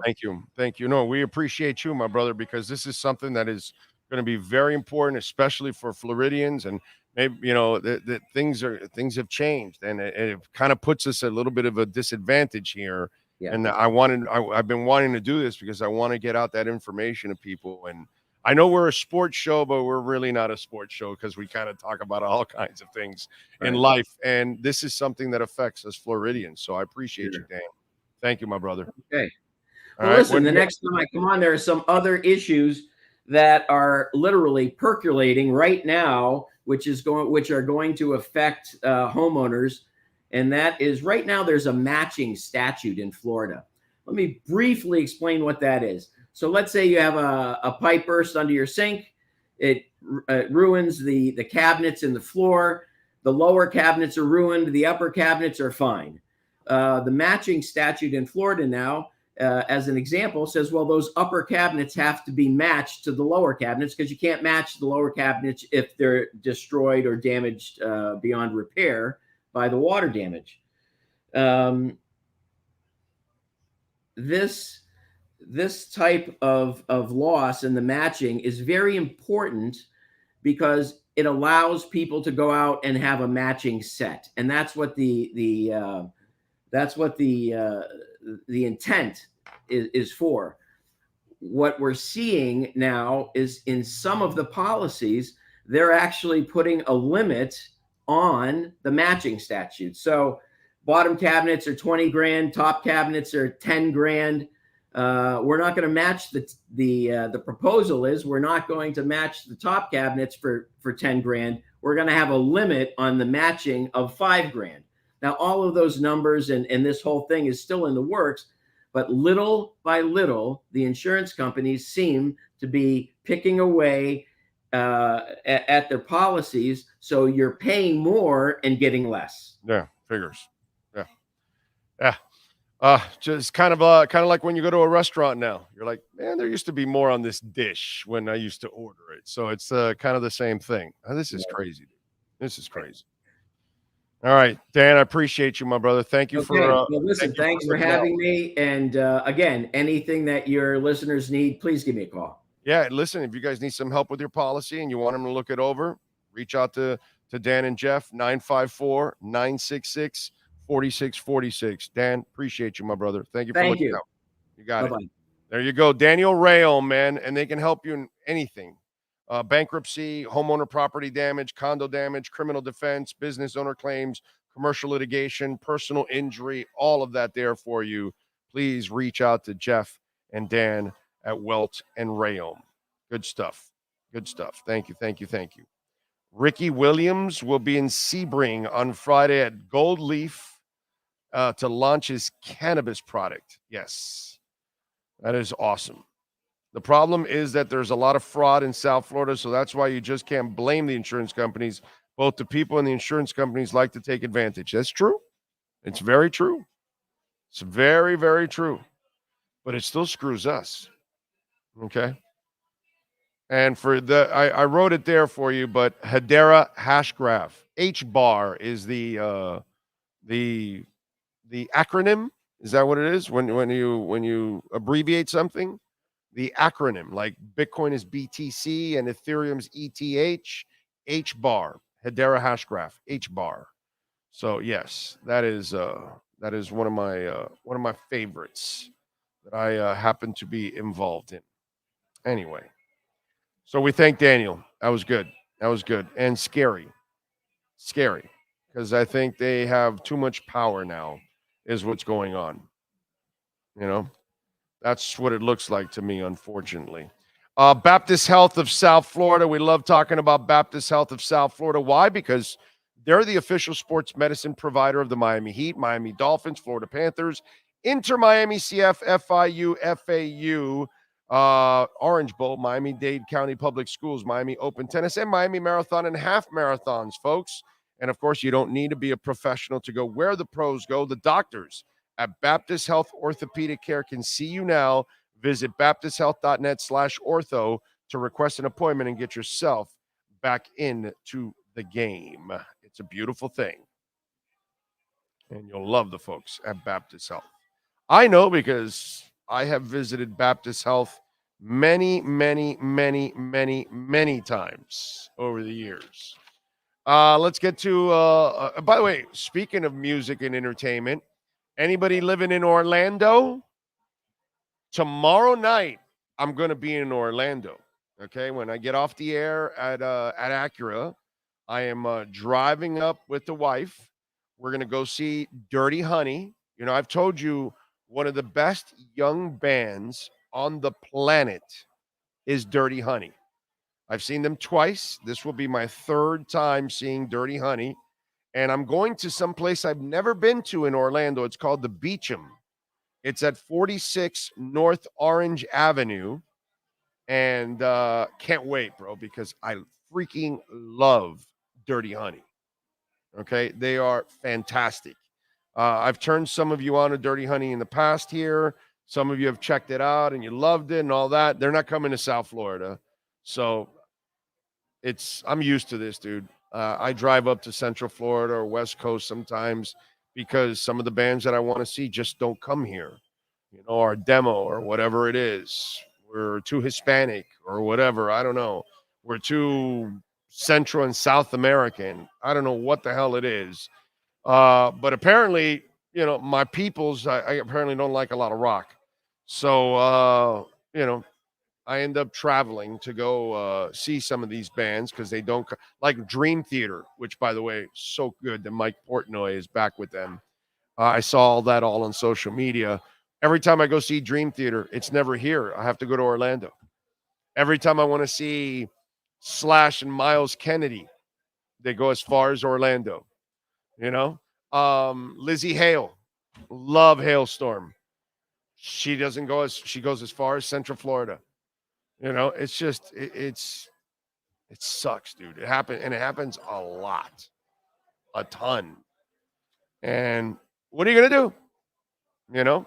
So I'll be up there tomorrow night to go see one of my favorite young bands on the planet, one of the best young bands on the planet in Dirty Honey, one of the better singers, one of the best guitarists out there. You are going to love this. If you live in that area in Central Florida and you love rock, you know what? First, go to YouTube and go check out some Dirty Honey. And then join me tomorrow night. And you better tap me on the shoulder and say hi there if you're going to be at the Beecham. All right? I saw Lady Gaga got on stage and did a duet with Bono and U2 at the Sphere. It's pretty cool. They sung 3 songs. Shallow, All I Want Is You, which, man, that must have been so cool for him and Gaga to sing All I Want Is You. And then they sung also, I Still Haven't Found What I'm Looking For. That's really, really cool. And on Sunday, Kansas City and the Broncos are playing. And Joey Belladonna, lead singer for Anthrax, is singing the national anthem for that game. That is cool, bro. I don't know who's in charge over there in Denver, but that's some ass-kicking scheduling there for the national anthem that you got Joey Belladonna. That is freaking awesome. I'm going to go see Joey Belladonna next month. I think he's coming down here, and I'm going to go with the wife. He's singing all Journey. Okay. And you think about Anthrax and thrash metal and all that, but if you know anything about Anthrax and you know Joey Belladonna, he doesn't have a screamer's voice. He has a voice. Like he always does a Ronnie James Dio song. Every time you go see Anthrax, they'll sing one Ronnie James Dio song. That's because Joey Belladonna does a pretty damn good Ronnie James Dio. I mean, nobody's Ronnie James Dio, but he does where he sounds a little like him, man. He does a good job. And Belladonna's got a great voice. I can't, I'm a big metal guy, but I stop when they can't sing. I can't listen to that shit. Okay? Can't. I got to have a singer. And Joey Belladonna can sing. So for those of you that are going to the Kansas City Broncos game, show up early, bro. Get Joey Belladonna. Catch him doing his thing. That's pretty cool. I'm looking forward to seeing that video, period. Let's go through music history today. On October 26th in 1978, the Police played their first American show, and it was at the Boston Rat Club. In 2010, on this date, Ozzy Osbourne got the results of his genome sequencing, which showed that the Prince of Darkness has a high predisposition for alcohol and cocaine addiction, but also some resistance to narcotics. And the Neanderthals are among his ancestors. He kind of acts like a Neanderthal, so it kind of goes with it. In 2011, Aerosmith had to postpone a concert in Paraguay after singer Steven Tyler fell in his hotel bathroom, cutting his face and losing 2 teeth. And he was probably drunk, high as hell, and fell and busted himself up. In 82 on this date, Men at Work had the #1 song in the country with Who Can It Be Now? In 98 on this date, Marilyn Manson kicked off his highly anticipated Mechanical Animals tour in Kansas City, Missouri. In 2001 on this date, Courtney Love played her first ever solo show at Ventura, California's Ventura Theater. And you're a loser if you went to see that.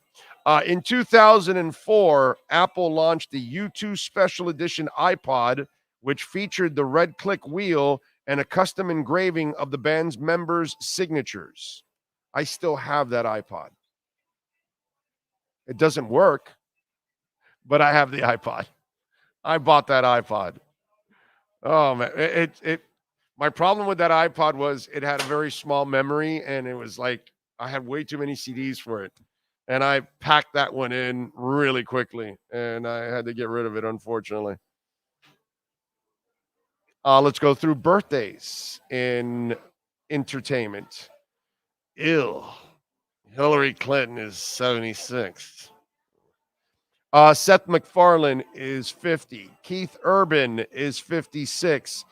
CM Punk is 45. Don't have to ask you because I knew that one. Let's see. Guy Sebastian, R&B singer. I have no idea who he is. He's 42. Never heard of him. But what the hell? Krista Jackson, basketball player. She's 34. Pat Sajak, 77. Actor Tom Cavanaugh is 60.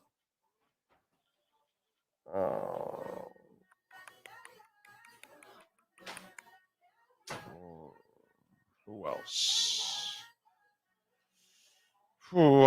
Carrie Elves, the actor, is 61 years old. James Picken Jr., TV actor, is 69.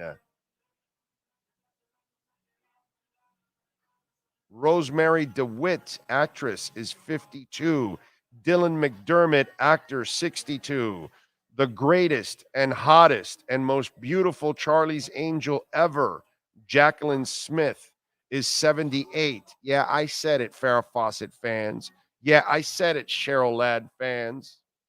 Jacqueline Smith was the most beautiful Charlie's Angel. Okay? That's my story, and I'm sticking to it. Happy birthday to the most gorgeous angel of all time, Jacqueline Smith, who, by the way, still looks phenomenal at 78 years old. Still looks great. Man, that woman, that's ultra beauty right there. That is perfection. That face was absolute perfection. And that hair, man, that hair looked good. Dirty Honey showed that the spirit of rock will never die. Dirty Honey to me is like a combo of Aerosmith and Led Zeppelin in one. Yeah, I like that. I like that. They have that old style, that classic rock feel. They're good, man. God, they're good. They're fun. I'm driving to Orlando to go see them. You know? I love that band. And you're a loser if you went to see that and he's laughing, Rich Flair. It is. I mean, Courtney Love. Seriously, you're going to go see Hole? Come on, dude. You know? As sad as it is, you're more likely to have Mark Anthony, Luis Fonsi, Bad Bunny, Karol G played down here than Black Sabbath, Iron Maiden, or Metallica. No, actually, Sabbath, Metallica, and Maiden do come here. It's more of the fringe rockers. Those are the big ones. They always come here. I see them, dude. I saw Metallica down here at Hard Rock Stadium. You know, I've seen Black Sabbath a whole bunch of times.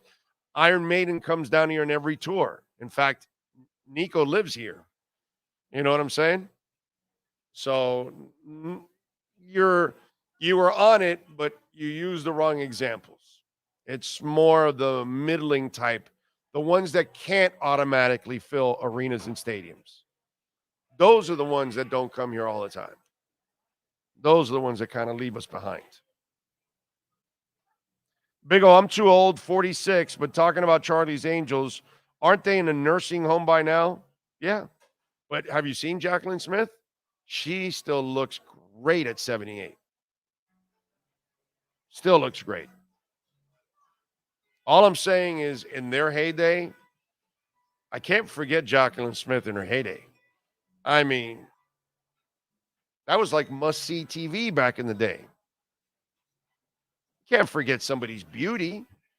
You know what I mean? I know Michelle Pfeiffer doesn't look like Michelle Pfeiffer now, but so I'm not going to take away from Michelle Pfeiffer back in the day. She was gorgeous, dude. You know? So that's all I'm saying. Yeah, I gotta give them their props. And Jacqueline Smith will always get props from me, dude. That woman, gorgeous. Gorgeous. Rosendo says, good afternoon, Big O Nation. You're braver than you believe and stronger than you seem and smarter than you think. Stay positive, stay happy, and relaxed. I like it. All right, folks, I have talked for 2 straight hours. Nobody does that. So let me, give me 2 minutes here so we can start off hour number 3. And when we come back, David Furones will talk Dolphins football with us on the other side right here on the Big O Radio Show live from Hialeah Park. We interrupt this program to bring you a special report. Miles an hour, that's a Category 4 hurricane. 3 deaths are reported in Florida after more than 24 were killed in the Caribbean. This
There's no need to drive around South Florida wasting valuable time looking for a new or certified pre-owned Acura. Go to the #1 volume sales dealership in the Southeast United States. Craig Zinn Acura of Pembroke Pines. Purchase with pace and space in a dealership tailored to your needs. From home buying to providing that personal touch. Contact the 2020 Satisfaction Award winner Craig Zinn Acura of Pembroke Pines. 888-776-5123. That's 888-776-5123. Or visit them at 15601 Pines Boulevard in Pembroke Pines. Oh, great. You have a doorbell camera. Now you have a front row seat to your house getting robbed. They're breaking into my house! Ooh, there goes the TV. I'm sure it'll turn up at the pawn shop. No, not the TV! Just because you can see them, that doesn't mean you can stop them. With Slogans, you get 24-hour monitoring, a free home security system, and professional installation. Plus, free doorbell camera, one that'll actually work for you. Get out of my house! Get out of the house! Call 1-800-ALARM-ME. For over 16 years, EJD Construction.com has provided South Florida residents quality craftsmanship, accurate project management, and exceptional service. That's why EJD Construction.com is an A-rated member of Angie's List and the Better Business Bureau. When you're looking for the right custom home builder for additions or home remodeling, please call my friend Eric at 305-433-4843. That's 305-433-4843 for EJDConstruction.com.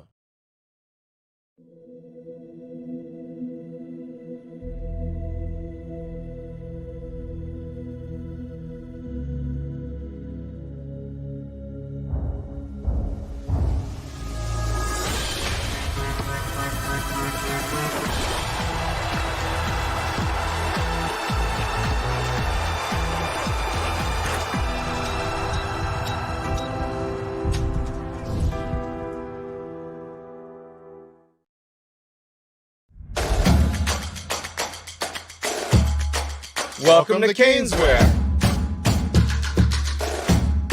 New store, new items, same great experience. Family owned and operated since 2010, Caneswear has the latest merchandise from the Miami Hurricanes, Miami Dolphins, Florida Panthers, Inter Miami CF, and more. Come visit us at our store in Davie on University Drive, just south of 595, or online at caneswear.com. Caneswear, the spot Miami fans shop.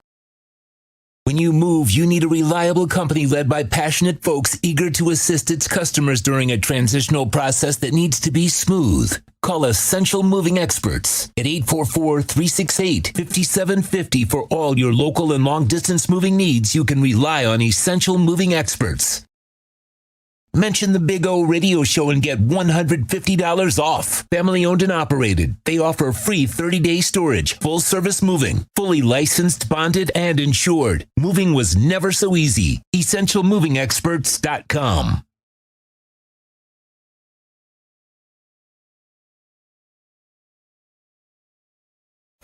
With more than 62 years of litigation experience handling insurance disputes, Welton Ray is committed to resolving even the toughest insurance claims quickly. At Welton Ray, they don't get paid unless you win. They handle complex personal injury claims caused by the fault of another in both state and federal courts. They handle auto, trucking, motorcycle, slip and fall, and bicycle accidents. Call 954-966-4646. That's 954-966-4646. Welton Ray can help. The viewpoint statements or beliefs expressed on the following program by the host, guests, or callers are not necessarily the opinions of FantasyXS.com, Media Group Inc., ownership, management, sponsors, or website. All rise, football fans, as the Welton Ray Miami Dolphins report with David Veronis is in session. Welton Ray has more than 62 years of litigation experience handling insurance disputes. They are committed to resolving even the toughest insurance claims quickly. Call them for a free consultation. 954-966-4646. Here's Miami Dolphins insider David Veronis. There he is, ready to go. How you feeling, my man? You feeling good? I'm doing well, getting through another week here and preparing for Germany after this game. Travel on Monday, so that's exciting.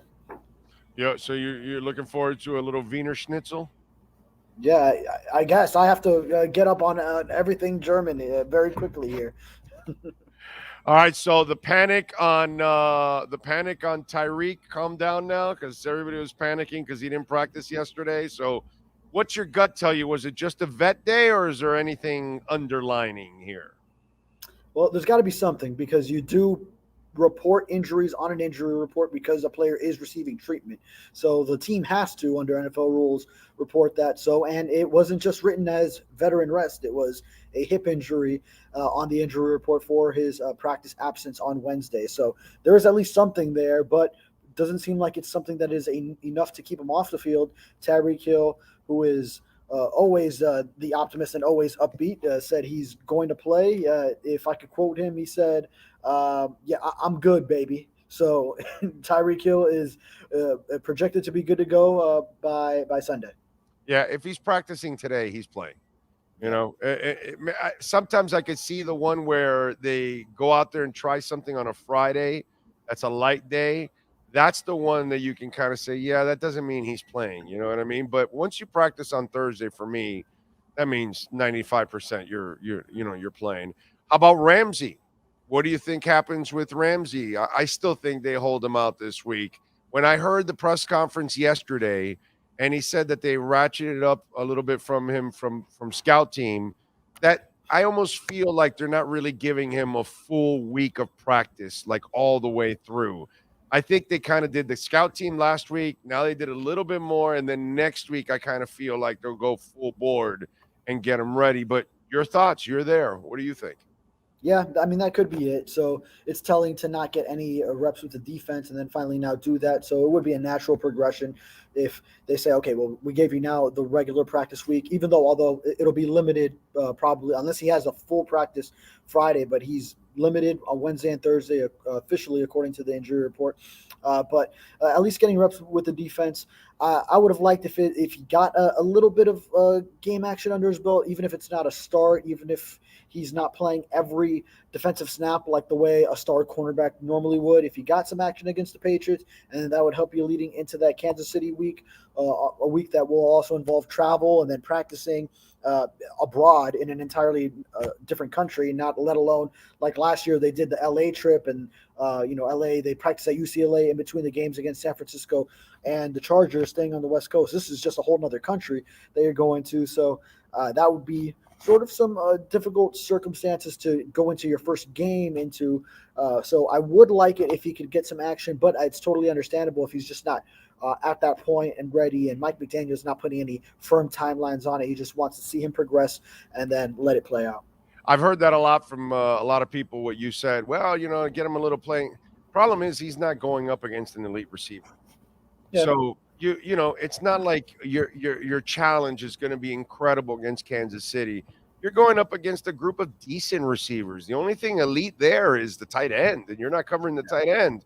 So to me, it's not really like a test like, oh, dude, he's going to play Devontae Adams in 2 weeks. Is he, shouldn't he do something? And if you're practicing with Tyreek and Waddle, and by the way, the other thing is this practice this week, it says limited next to it, correct? Correct, Jalen Ramsey. There's no way they practice you limited and then they play you fully in a game. You know what I'm saying? Not coming off what he did, yeah. Yeah, I think next week he gets a full go practice and then he plays, against Kansas City. So I just think that right now it's the right way to do this and kind of pace this whole thing. But the challenge against Kansas City, you got to admit, it's not really any, Sky Moore and Mecole Hardman and these kind of cats. These aren't household names, bro. You're not dealing with any nasty receiver that could give a. Put it this way: his practice receivers are a hell of a lot tougher. Oh, well, that'll be the case against most receiving corps that he would face in comparison to the Dolphins, and probably all. I mean, it might probably just all. But yeah, if you had a fully ready Jalen Ramsey, then that could be a weapon to use. Vic Fangio could maybe maneuver guys around. Remember, he played that star role with the Rams, versatile cornerback where he's not just the corner that you line up on the outside, but when you have him and really have him full go, then he's a guy that you can versatilely put, whether it's on an elite tight end, whether it's at safety at times. You can blitz him in the nickel, cover a slot in the nickel. Just so many different things you could do with him. So, but obviously he's not at that point where he's ready to handle so many different responsibilities yet. So just ease him into things, and the best would probably be to err on the side of caution. Connor Williams. Yeah, well, I'm optimistic about Connor Williams just because the natural progression. If he was so close to playing a game time decision similar to Xavier Howard, then I would think by now, and how he's practicing on a limited basis throughout the week as opposed to missing one and then trying to get in on the next. And he's missed 3 of the last 4 games, 2 in a row. So now he's had those 2 weeks to get that groin in a better spot. So I would be optimistic on Connor Williams' play. Okay, I like it. X probably a similar thing, just because with the same groin injury and 1 week off of it, he got to rest on it and was already so close against the Eagles. So I would venture to guess that he'd be likely to play. And maybe those guys are listed as questionable, but obviously it would be a better questionable than the questionable listing that they had going into Philly. Isaiah Wynn, Eric Azukama, and Woods, all 3 are probably done for the year, correct? Isaiah Wynn, okay, so he's definitely going to be out weeks. Now, I'm interested to see what the team does at the trade deadline. If they add an interior offensive lineman, a guy who could start at that left guard spot, then maybe, sure, you do go ahead and say, all right, Isaiah Wynn will shelf you, especially with the team being up against it with its 8-man limit on designations to return. That's right. Where you're going to have a decision to make at some point. So let me see. You also asked about Ezukanma. So because of the same limitations, and Chris Brooks. Yeah, probably with both of them, unless you get to a point where you have no other IR players, and once you get to, it's already been, you're in the final 4 weeks of the season, and you still have that one spot left, and maybe one of those, if it's a position of need because of another injury, you could, but other than that, there's so many valuable players that if they go down and they can return in 4 weeks and you need a roster spot, you need that flexibility to be able to do that. So I might leave either one of those on there unless at the end you can bring them back. Yeah, the Isaiah one, when I say, because he said yesterday, and I quote, a long road ahead of him. Yes. That was not that did not sound good. That sounded like you're done for the year pretty much. Is kind of the way it sounded. And so I just kind of feel like, that's just a bad break for them, unfortunately, with Wynn. Craycraft, his window just started. He's so important on special teams and as a blocking wide receiver that he's automatic that he will be brought back. Yeah, and he was one of those that a lot of us in what we write, we might have been analyzing the numbers on the 8 and saying, okay, well, you definitely have to do Teron Armstead. You definitely have to designate Devon Achane when he's back. And then sometimes maybe putting Craycraft in the next tier, like, okay, but he for what you said, his blocking as a wide receiver, Wes Welker has said Craycraft is his best blocking receiver. So he's vital in that regard. Yeah. And if you want the run game to succeed, you need as many people out there to block, and receivers have to block out in the open field, and they got to know what the hell they're doing. And Craycraft, to me, he's automatic for sure. I knew he would be coming back because they love him. He knows this. He knows the system pretty much better than anybody in that receiving corps. Yeah, and that's another reason why Ezukanma would probably be on the outside looking in. So. Because they did just open the window on another receiver, so it would be unlikely that both of them are designated activations. The hot button topic is Cam Smith and Channing Tindle. And for me, basically, it's not really complicated. There's nothing physically wrong with them. Now Cam Smith hurt his foot. Yeah. But overall, there wasn't anything physically wrong with them, and they're not bad kids. So it's not like some head case behind the scenes or anything. It just seems like 2 young men that mentally they're not ready yet, and they don't have a good understanding of what they have to do. To me, that's probably the only reason why those 2 guys haven't found their way onto the field. Yeah, me and you, Big O, we're on the same wavelength because I asked Vic Fangio today about those two players precisely.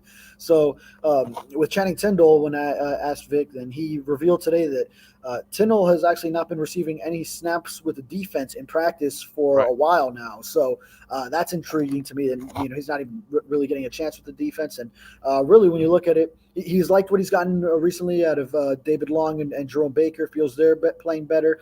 You have Andrew Van Ginkel, who now plays both inside and outside in the linebacker corps. So he's a top reserve there that you could be versatile with. Yeah, Cam Good more on the outside, and a special teams contributor. But then also Duke Riley would be ahead of Channing Tindle, of course, in the inside linebacker on the inside linebacker depth chart. So just special teams for Tindle right now, and that's where his focus is.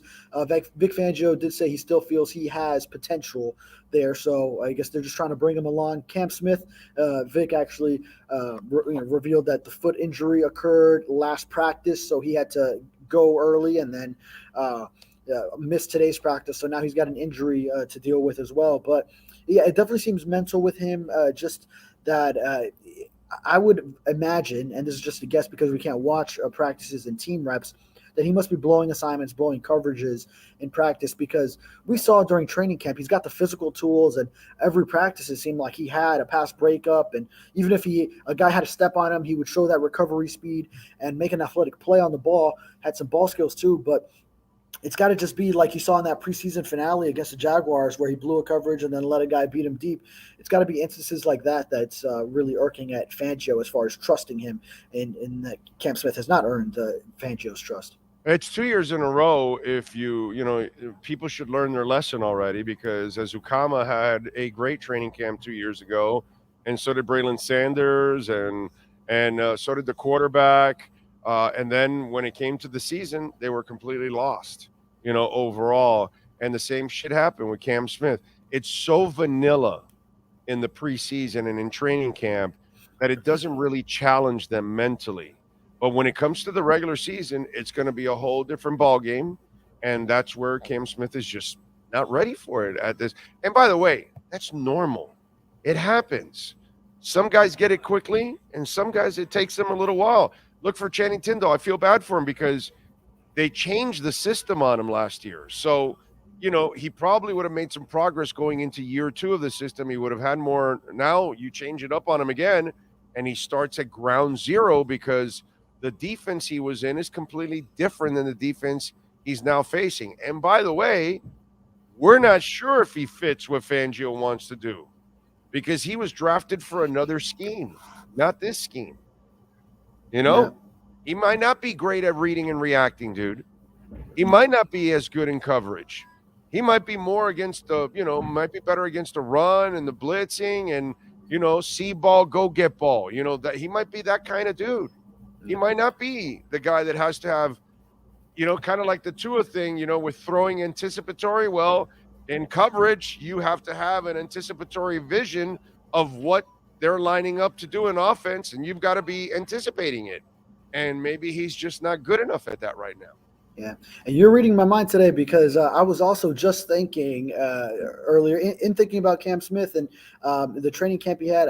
I'm trying to think who else I had. Oh, I had Savon Ahmed in mind. He's another one. He had a great training camp this year. Haven't really seen him. I mean, he was the number 2. Injuries too. Yeah. Oh, yeah, that did happen. But yeah, even right before that happened, just kind of he was the number 2, but wasn't doing too much. But he really stood out. I mean, he was out dueling Devon Achane, and then you see once Achane got in there, the difference. I was remembering Albert Wilson. Now unfair, because Ahmed comes from San Francisco, so he already knows the system. Yeah. And he has familiarity, whereas Tindle comes to somewhere where now he had no familiarity with the first scheme, and he doesn't have familiarity with this scheme either. Yeah, I mean, that really puts a rookie behind the 8 ball. New scheme. It's already tough enough to enter the NFL and learn a new defense and just how defenses operate. And then you throw all that, whatever you developed mentally as far as that playbook from 1 year, and now you got to learn a whole another system again. But, I mean, that's one of the challenges in the NFL because a lot of guys, that's the way it's going to be. You're going to be a journeyman and go team to team, system to system. And, I mean, probably guys that run similar systems will want to bring you into to the another team, but that's part of it. I was also thinking of Albert Wilson, my first year covering full time, 2021, that he was having an elite training camp and then was not seen much. So it just speaks to your point that training camp. I was laughing at everybody that was pumping up Albert Wilson, by the way. Okay, including my man Omar, who had him in the Pro Bowl.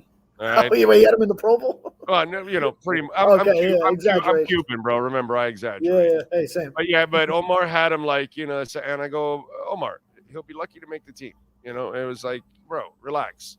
It's Albert Wilson, and it's just sure enough, it turned out to be Albert Wilson. It was just we have to stop with the training camp stuff. That doesn't, it's nice for them to have a good camp, but it doesn't mean that it's going to translate to the regular season, right away. It just doesn't, because the NFL is different, man. They challenge your ass, overall from week to week.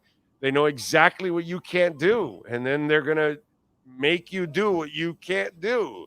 And it's, it's a completely different challenge than in the preseason, when they don't care and you're just playing basic coverages and everybody knows basically what you're doing. So it's kind of like street ball. That's basically what you're doing. There's no game planning that goes behind it. There's no thinking. They're not setting you up like they do as receivers and quarterbacks and pass rushers and things like that they learn how to set you up. Kyle Van Noy. Oh, yes. Does he just want attention? Because you're laughing because you know what I'm about to say. I saw the clip. Yeah, dude, nobody ever said that you were a source, and everybody knows you didn't talk to anybody, dude.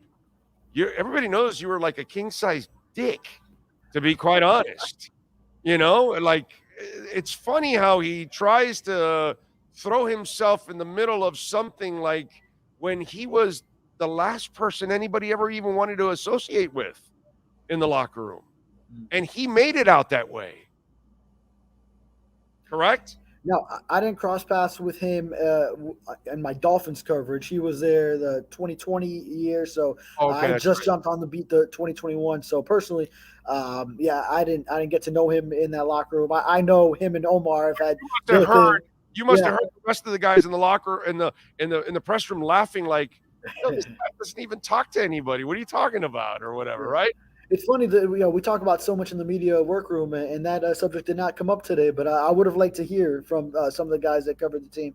I know Omar always called him Kyle Van Nott, and he had his little beef feud with him too. But it was interesting, and then noting he did pretty much confirm though a lot of what a lot of us knew with between Flores and Chris Greer. That was pretty much out in the open, but just kind of another affirmation where he found himself in his experience with the Dolphins in the middle of all that. Yeah. Well, I mean, Flores let it known to everybody how he felt about certain things. And so everybody knew that he wasn't a Tua guy. Like everybody knew that Tua was up against, the 8 ball, as they say, in that one, because, the guy didn't want him. What are you going to do? It seems like it extended far beyond just opinions on Tua. It seems like it was almost every player. It's like a debate, a battle between these two. Greer doesn't like him, but Flo does, and it seems like there was just disagreements on so many decisions. Well, Flores thought he was a personnel guy, and so when he had to deal with Chris, Marvin, and Reggie, it was almost like it almost was disrespectful in a way. And that's how he carried himself in that building. I used to tell the guys, the writers that would come on during that year, that in 2020, I would tell Omar and I would tell guys, go find out in the building. He's running rough. I would say exactly this. He's running roughshod through the building. And that's what he was doing. He was running roughshod through the building. He was raising hell. I want this quarterback. I don't want that quarterback. I want this guy. He was fighting them on all kinds of personnel decisions, and kudos to Greer, Marvin, and to Reggie, because they stuck to their guns, because they're the ones that wanted Tua. He didn't. And there was other disagreements and other players that he didn't want to. And they also gave him a couple players too in the process. But that was just one of those things that it was just the guy wanted to coach. He wanted to run the team. He went behind their backs. He wanted to get them fired. He wanted Stephen Ross to give him total power. Yeah. Yeah. Well, I mean, he came from Belichick, and we know Belichick does all of the above there. So sometimes I always did feel he was trying to be too Belichickian, and that even going to the setting that I'm most familiar with is just sitting here in the press conference room, and he sort of with his own twist, his own personality of just being so dry, was just trying to comport himself the same way as Belichick does in that setting. Except for Romeo Cornell, all the idiots that come from that tree have tried to be like that. And it's like, yo, dude, you guys didn't win the titles, okay? Nobody's looking at you that way, dude. So don't act that way. But McDaniels acted like a king-size asshole in his first go-around, and it's not going any better for him now in his second go-around. The Judge guy was a joke. Flo was a joke, and Matt Patricia with his stupid pencil and a bird nest on his face. That another guy that it's like you're going to a press conference in a jumpsuit with a bird's nest on your face and a pencil in your hair, and you're telling a reporter that he has to sit upright. Oh. It's like, yo, dude, you don't even dress right. You got a pencil. You can't even shave your beard you can't even trim that shit, dude. It's like you're going to tell somebody else, like you're a slob, and you're going to tell somebody else how they got to sit. You know what I'm saying? All of these guys have tried to be the Mr. Know-It-All asshole, and the problem is you're just an asshole. You don't really know it. And that's why they've all been burned, and that's why they all failed, by the way. Every one of them have failed. I always did enjoy Patricia just as a character on the sidelines whenever they went to him. Like, I remember just one time watching a game with my dad. I think it might have been Patriots Lions, and he's out there, and or maybe just times when he was defensive coordinator with the Patriots, and the cameras would go to him, and my dad couldn't believe a coach in the NFL, a high-ranking coach, actually looked like that. Yeah, exactly. I mean, that was an absolute trip. All right, what are you thinking about this game? By the way, I tell everybody on the investment side, take the Patriots. I don't think the Dolphins can give them 10 points, to be quite honest. I think Miami. I'm convinced Miami will win, just like I was convinced last night that they would win too. But I said, give me the points. I'm taking the points because the Heat aren't. You're not giving points, and this one here is another one that I'm looking at, and I'm going, I think the Dolphins will win, but they're going to win by like 2, 3, 4, maybe 5 points. That's about it. Yeah. And that's, if I'm being unbiased here, that is the way I looked at a lot of Dolphins-Patriots games when it was the other way, when the Patriots were always the contending team and the Dolphins were average at best a lot of those seasons, usually a game or two below 500. And then they would usually win in the home game in the series, though, against Brady a few more times than not, keep it close at least. So I always liked the Dolphins and the points in those matchups. So, but I mean, the prediction I did put in the Sun Sentinel was Dolphins 30, Patriots 13. I feel like the Dolphins will come out dominant. Now, I did a radio interview out in Boston, and they asked me my prediction with Tyreek Hill status suddenly up in the air Wednesday, and Then I told them, maybe like 24-17 if Tyreek Hill's not there, similar to week 2 game.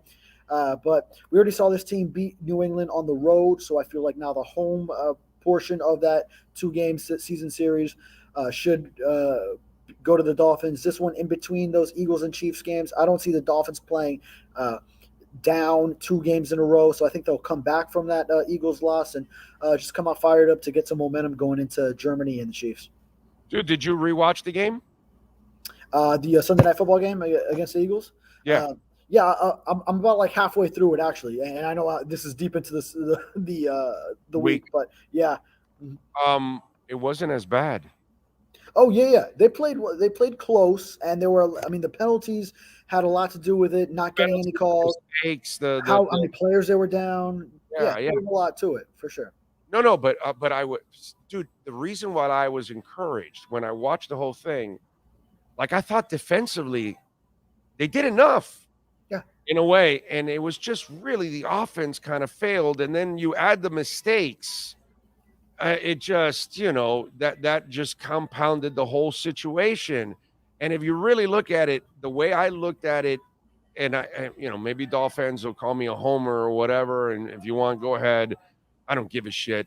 But to me, the way I looked at it was, if you're going to turn the corner defensively and you're going to start playing more like this, because the linebackers flew around, especially David, and they really were doing their job overall.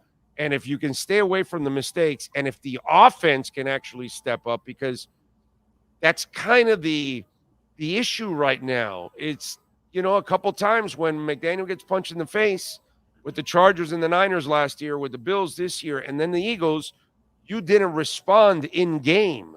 And that's a problem for me. And to me, that was my issue when I came out of that game, is I need more of the offense to respond in those moments. If the defense plays like it did on Sunday night, overall, I think you end up winning that game more often than not. Yeah, Vic Fangio even said it. The defense got 10 points on its own. When you consider the strip sack, field goal position, those were 3, and then the pick 6 that Baker had. So that's 10 of the 17 points. So, yeah, you have to put a lot more on the offense. Tua had a chance, and then threw the interception, throw into the end zone. It was a penalty that takes away the touchdown. Tyreek drops a touchdown. One. No face mask on Cedric Wilson, that 4th down. So, yeah, there were a lot of little things. So the 2 touchdown final result was not really indicative of what the game really was. Yeah, I came away with it a little bit more positive out of it, and I said, damn, it wasn't so bad, dude. I that night I even said the defense, on the post-game show, I said the defense did enough to win the game. It was really more the offense. And, I know the problem was that at the end they got pushed around. And so but you can't lump in the end and say that was the whole effort the entire night, because it wasn't. Yeah, and the tush push, of course, 4 for 4 on that. That's a play that's unique. Nobody stops it. Yeah, you can't stop it. Yeah. So you had that many 4th and 1s where a lot of teams then maybe they don't go for it. Different things could happen, but the Eagles, it's automatic. So natural game flow, that could work a lot better for you against a lot of other opponents, but just not the Eagles. Nope, I'm with you. All right, what do you got going on the Sentinel so folks can check you out, my friend? Yeah, I was just covering the Tyreek Hill saga. He's down and now he's back up again. Working on a little bit of looking forward into the trade deadline, what the Dolphins could look at, may or may not, if they will, if they just feel comfortable with the roster, and then just leading into previewing the Dolphins-Patriots game. All right, good stuff. Follow him on Twitter at @DavidFaronis_, and catch him twice a week here. He'll be back post-game, baby. Sunday, thank God, a lot earlier. Yeah. Yeah. Back on schedule. Then it gets even earlier the week after. That's fine. I just don't want it later, bro. I just don't want it later. Yeah. Sucks waking up the next morning. You got to do another show. Yeah, damn. That puts a strain on the voice. We'll still have a Monday night game later and a Friday night game later on in the season too, and maybe some flex. Maybe there's a flex somewhere. Yeah, that's right. Just make my life a little harder. All right, David. Appreciate you, my brother. We'll catch up post game. All right. You got it, baby. Be good. There you go, David Faronis. And, of course, call our friends Welton and Ray 954-966-4646. This has been another session of the Welton Rayom Miami Dolphins Report with David Faronis. At Welton Rayom, they don't get paid unless you win. They handle complex personal injury claims caused by the fault of another in both state and federal courts. They handle auto, trucking, motorcycle slip and fall, and bicycle accidents. Call 954-966-4646. Welton Rayom can help. Right. There we go. What are we going to do? Let's see. 78 is a great year, bro. Okay, I'll take your word for it. I was 12 years old. That was my last year of not being a teenager, 78. 79, I was a teenager. Yay. 70s were fun. 80s were fun too. Gotta say. Have to admit that was good. Bills lose tonight. Stephon Diggs is going to lose it on the sidelines. Man, that would be really good if the Tampa Bay Bucks, I'll be rooting for them, obviously, because I root for Tampa and Jacksonville always, unless they're playing the Dolphins. That's the only time I don't root for Tampa or Jacksonville. But because they're Florida teams, I root for them. And now, because they're playing an AFC East team, I root for anybody playing an AFC East team that isn't the Dolphins. That's for sure. But tonight, damn right, I'll be rooting for the Bucks. Hey, aren't they wearing the creamsicles? Or that was like last week or the week before? Oh, okay, I was wrong. Okay. Oh, the game's in Buffalo tonight. Oh, okay, so no, yeah, definitely not. Now, if they do that, I think they did it last week. That's what it was. I remember they made a big deal out of it that they were wearing the creamsicles. I love the creamsicles.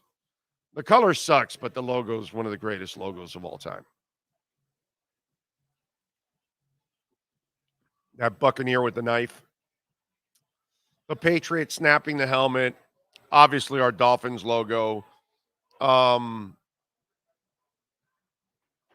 I like the old Broncos, but I got to say, the new Bronco one is pretty cool. Do you like the new Bronco one? The one they changed. It used to be the D with the horse out of it, but now the way it's sleek, it's cool. I like it. I have no problem with it, actually. The new Bronco, I don't have a problem with. I think it's pretty cool. But the old ones, yeah, most of the old logos are the best. Trying to think of some of the other old logo that might be missing that should come back. Broncos is because they got a good one. Patriot one, the old one with the snapping the helmet, that shit is badass. The Redskins, bring that shit back. That's a great logo, dude. Okay? I never looked at it as insulting. I always looked at it like we're honoring, which we should. You know? And I think it's a great logo. Just like the Florida State logo. It's a badass logo, dude.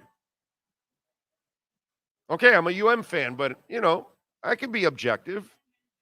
I hate the Patriots, but I love the Patriots snapping the helmet. It's a freaking cool-ass logo, dude. Yeah, the Redskin was awesome. Houston Oilers, I like that. I love it. Although the Titan one's not bad, but the Houston logo is aren't they wearing that this weekend? I think it's this weekend the Oilers are wearing their uniforms. Because I think Blaine Bishop, my boy, who we have on the Blaine is just a class act and a badass mofo player in his own right. He joins us every once in a while whenever I want to talk some Tennessee. I reach out to Blaine. And I think I saw on his Twitter feed that he was like happy that they were wearing the Oilers uniforms this weekend.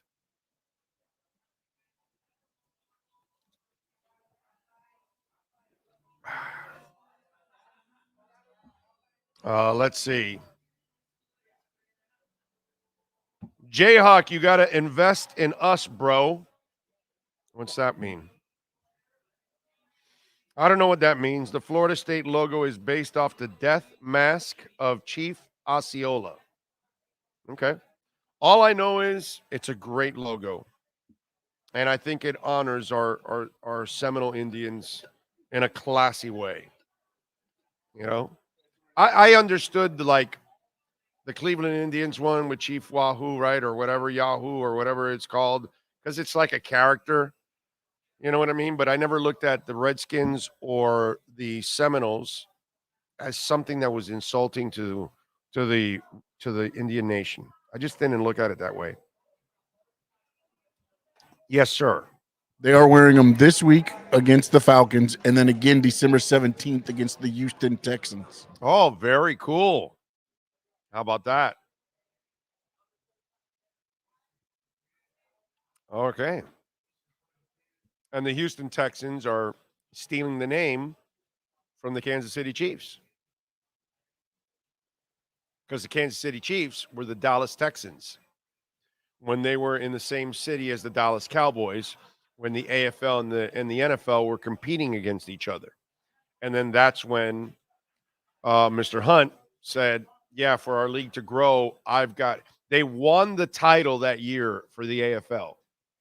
They won the freaking title as the Dallas Texans and moved to Kansas City right after? That's a great trivia question. What team won a title and moved right after? The Dallas Texans, who became the Kansas City Chiefs. Which one? The Dallas Texans? Yes, it was. It was a crazy logo. Yeah. Yeah. It would be a logo that would really go down with the anti-gun people right now. I ain't an anti-gun person. It's the laws in our country. If bad guys are going to have guns, then I'm going to have a gun. That's all I know. But yeah, that one would not go off very well in today's world, the Dallas Texans. It's a timeless classic film movie. Quote, Big O, best film ever to be snubbed by the Oscars. Oh, what movie is that? I don't know. What movie are we talking about? I'm sorry. I missed that, my brother. I didn't pick up on that, Cap for Life. Actually, they were competing with the Dallas Cowboys, yeah. They were way better than the Dallas Cowboys. The Cowboys in those days under Tom Landry were terrible. Tom Landry would have gotten fired in today's game if he would have done what he did with the Dallas Cowboys early in his career, because he was terrible for years. And they hung in there with him. And then the fedora became the fedora.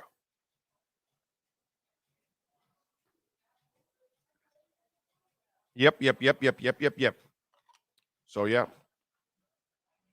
Big O, I hate to say it, but I think the Heat dropped the ball with Lillard. I know Beal has no trade, but Butler and Bam, to me, wins the whole thing. Jayhawk, how did they drop the ball, dude? Lillard's a pussy. What are you talking about, dude? Lillard didn't stick to his guns. He's a complete wuss, bro. Absolute, total wuss. He had to stick to his guns and tell them, I'm not going anywhere but Miami. And when they come up with the Milwaukee, he tells Milwaukee, you go ahead and trade for me, but I'm not going to play for you. Oh, but we have I don't care. I don't want to play for you. He didn't do that. He had no balls. Bro, he didn't want to create any waves. So you don't get what you want. You know? When I wanted to get out of QAM, I made sure I got out of QAM. Because I was under contract. And I'd already gone through one contract issue with them years prior because of the Beasleys. They stopped me from starting at 640. They made me wait a couple of extra months. And I knew that I couldn't get out of QAM because I was locked in. And I knew I was working for somebody that didn't want me there. So I had to make sure that he got rid of me. And I made sure. So I can do what I want. So Damien Lillard has no balls whatsoever. He might be a tough guy on the court, but in business, he's a complete wussy. I mean, he is the most gutless individual I have ever seen in the history of the NBA when it comes to business. I have no respect for that guy anymore. He's the guy that talks a lot of shit and can't back it up. Okay? He allowed them to push him around. The good thing is he ended up in a good place because he went to Milwaukee and he's going to have a shot to win with Giannis there. But after all that talk, and then he goes, well, if you thought I was going to make a big, then you don't really know me and all. Yeah, bro, I get it. You're a little wussy. I got it, bro. You got no balls. Yeah, you're just a tough guy on the court. That's all you are. You're really tough for shooting a basketball. But when your career is on the line, you have no balls. So I have no respect for him. Zero. And it was all on Lillard. The Heat did everything they did. They did it perfect. They stood their ground, which, Riley's going to stand his ground. Spo ain't going to move. Okay? They stood their ground. But it's not going to work if the other side doesn't stand their ground. So they folded like a cheap tent. That's all. So don't ever blame the Heat on this. They have nothing to do with this. This is absolutely unfair to blame the Heat on this. This was Damien Lillard who had no balls. Okay?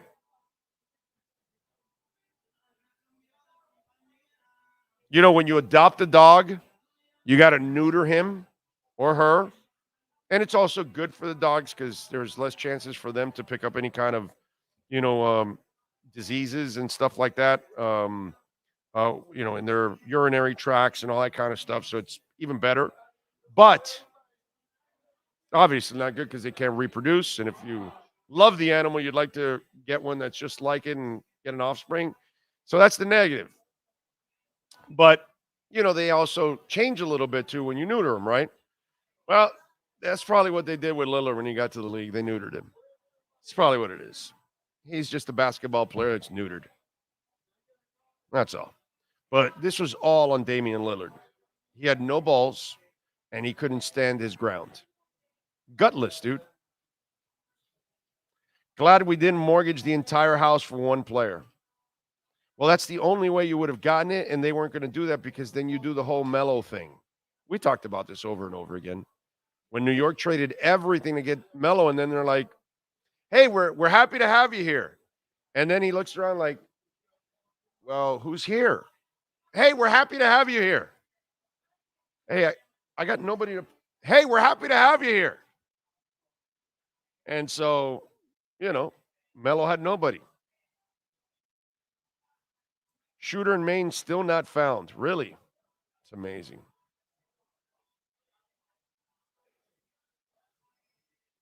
Big O, why can't the Heat land a number one for Butler? I asked the same on your what are you talking about? Like a first round pick for Butler? Why would you trade a first round pick for Butler?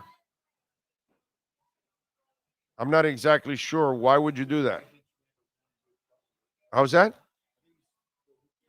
Oh, they can't land another number one. I think it's player. like what you discussed before. Oh yeah, no, Riley has struggled with that. Now, I will say this. There's a combination of things going on, too. Okay? Riley hasn't been able to bring his own whale since 2006. Okay? The big three was brought in by Wade. Wade even brought Jimmy Butler. Wasn't really Riley. Okay? Still, I'm a Riley guy all the way through. But what's happened lately also is that they mismanaged their first rounders. And they've run out of them, and they haven't had much over the last few years. They don't have a whole package of first rounders to trade like other teams do. They've got to wait several years to kind of build up a package of first rounders. And then they've made some really bad decisions. The Duncan contract killed your flexibility. The Lowry contract killed your flexibility. The Tyler Hero contract has not turned out to be a good one. I don't care what anybody tells me. So you got a lot of money that you're tying up to people, that aren't getting it done. So there's been some bad decisions. But again, like I told some guy that was a smartass on Twitter about the Kyle Lowry thing. Oh, thanks, Pat. Well, Pat brought us 3 titles. 6, 7 trips to the finals. How many? Something like that. How many conference trips? How many division titles? Constant winning seasons, playoff trips. We've had more success here than everywhere except Golden State, San Antonio, the Lakers in the last 25 years. So, what are we going to do? The man is awesome. He's been awesome. But lately, hasn't gone well. And yet, 3 trips to the Eastern Conference Finals in 4 years and 2 trips to the NBA Finals. And this is Riley with his sub fastball. It's not even his real fastball. He's not even at his best, and you're still getting farther than most. So what are we going to do? You know? But really, Riley and the front office have made a lot of mistakes lately. It's just the way it is, unfortunately. And by the way, the other mistake would be is to extend Jimmy Butler. Like they're talking about, I would not extend him. That would be really dumb. So we'll see. But yeah, things haven't gone well lately for the Miami Heat. All right, we are out of here. We thank David Furones. We thank Daniel Rayom also for joining us. And if you did not hear that segment on what's changing in our world when it comes to our insurance here in the state, if you're a homeowner here in Florida, it's definitely an interview you want to listen to, because you can learn a thing or two about what we're going to deal with now that DeSantis changed the rules and I think put more of the companies in favor than us. Anyway, we thank Steve Calabro. We thank, of course, the Brunetti family. Mr. Brunetti, thank you, sir. As always, a great sponsor, great supporter of our platform. Sean Stanley, the man, the myth, the legend. We will see you all tomorrow morning live from Hialeah Park. Same time, not Hialeah Park. Acura Pembroke Pines. Same time, same place, same bat channel.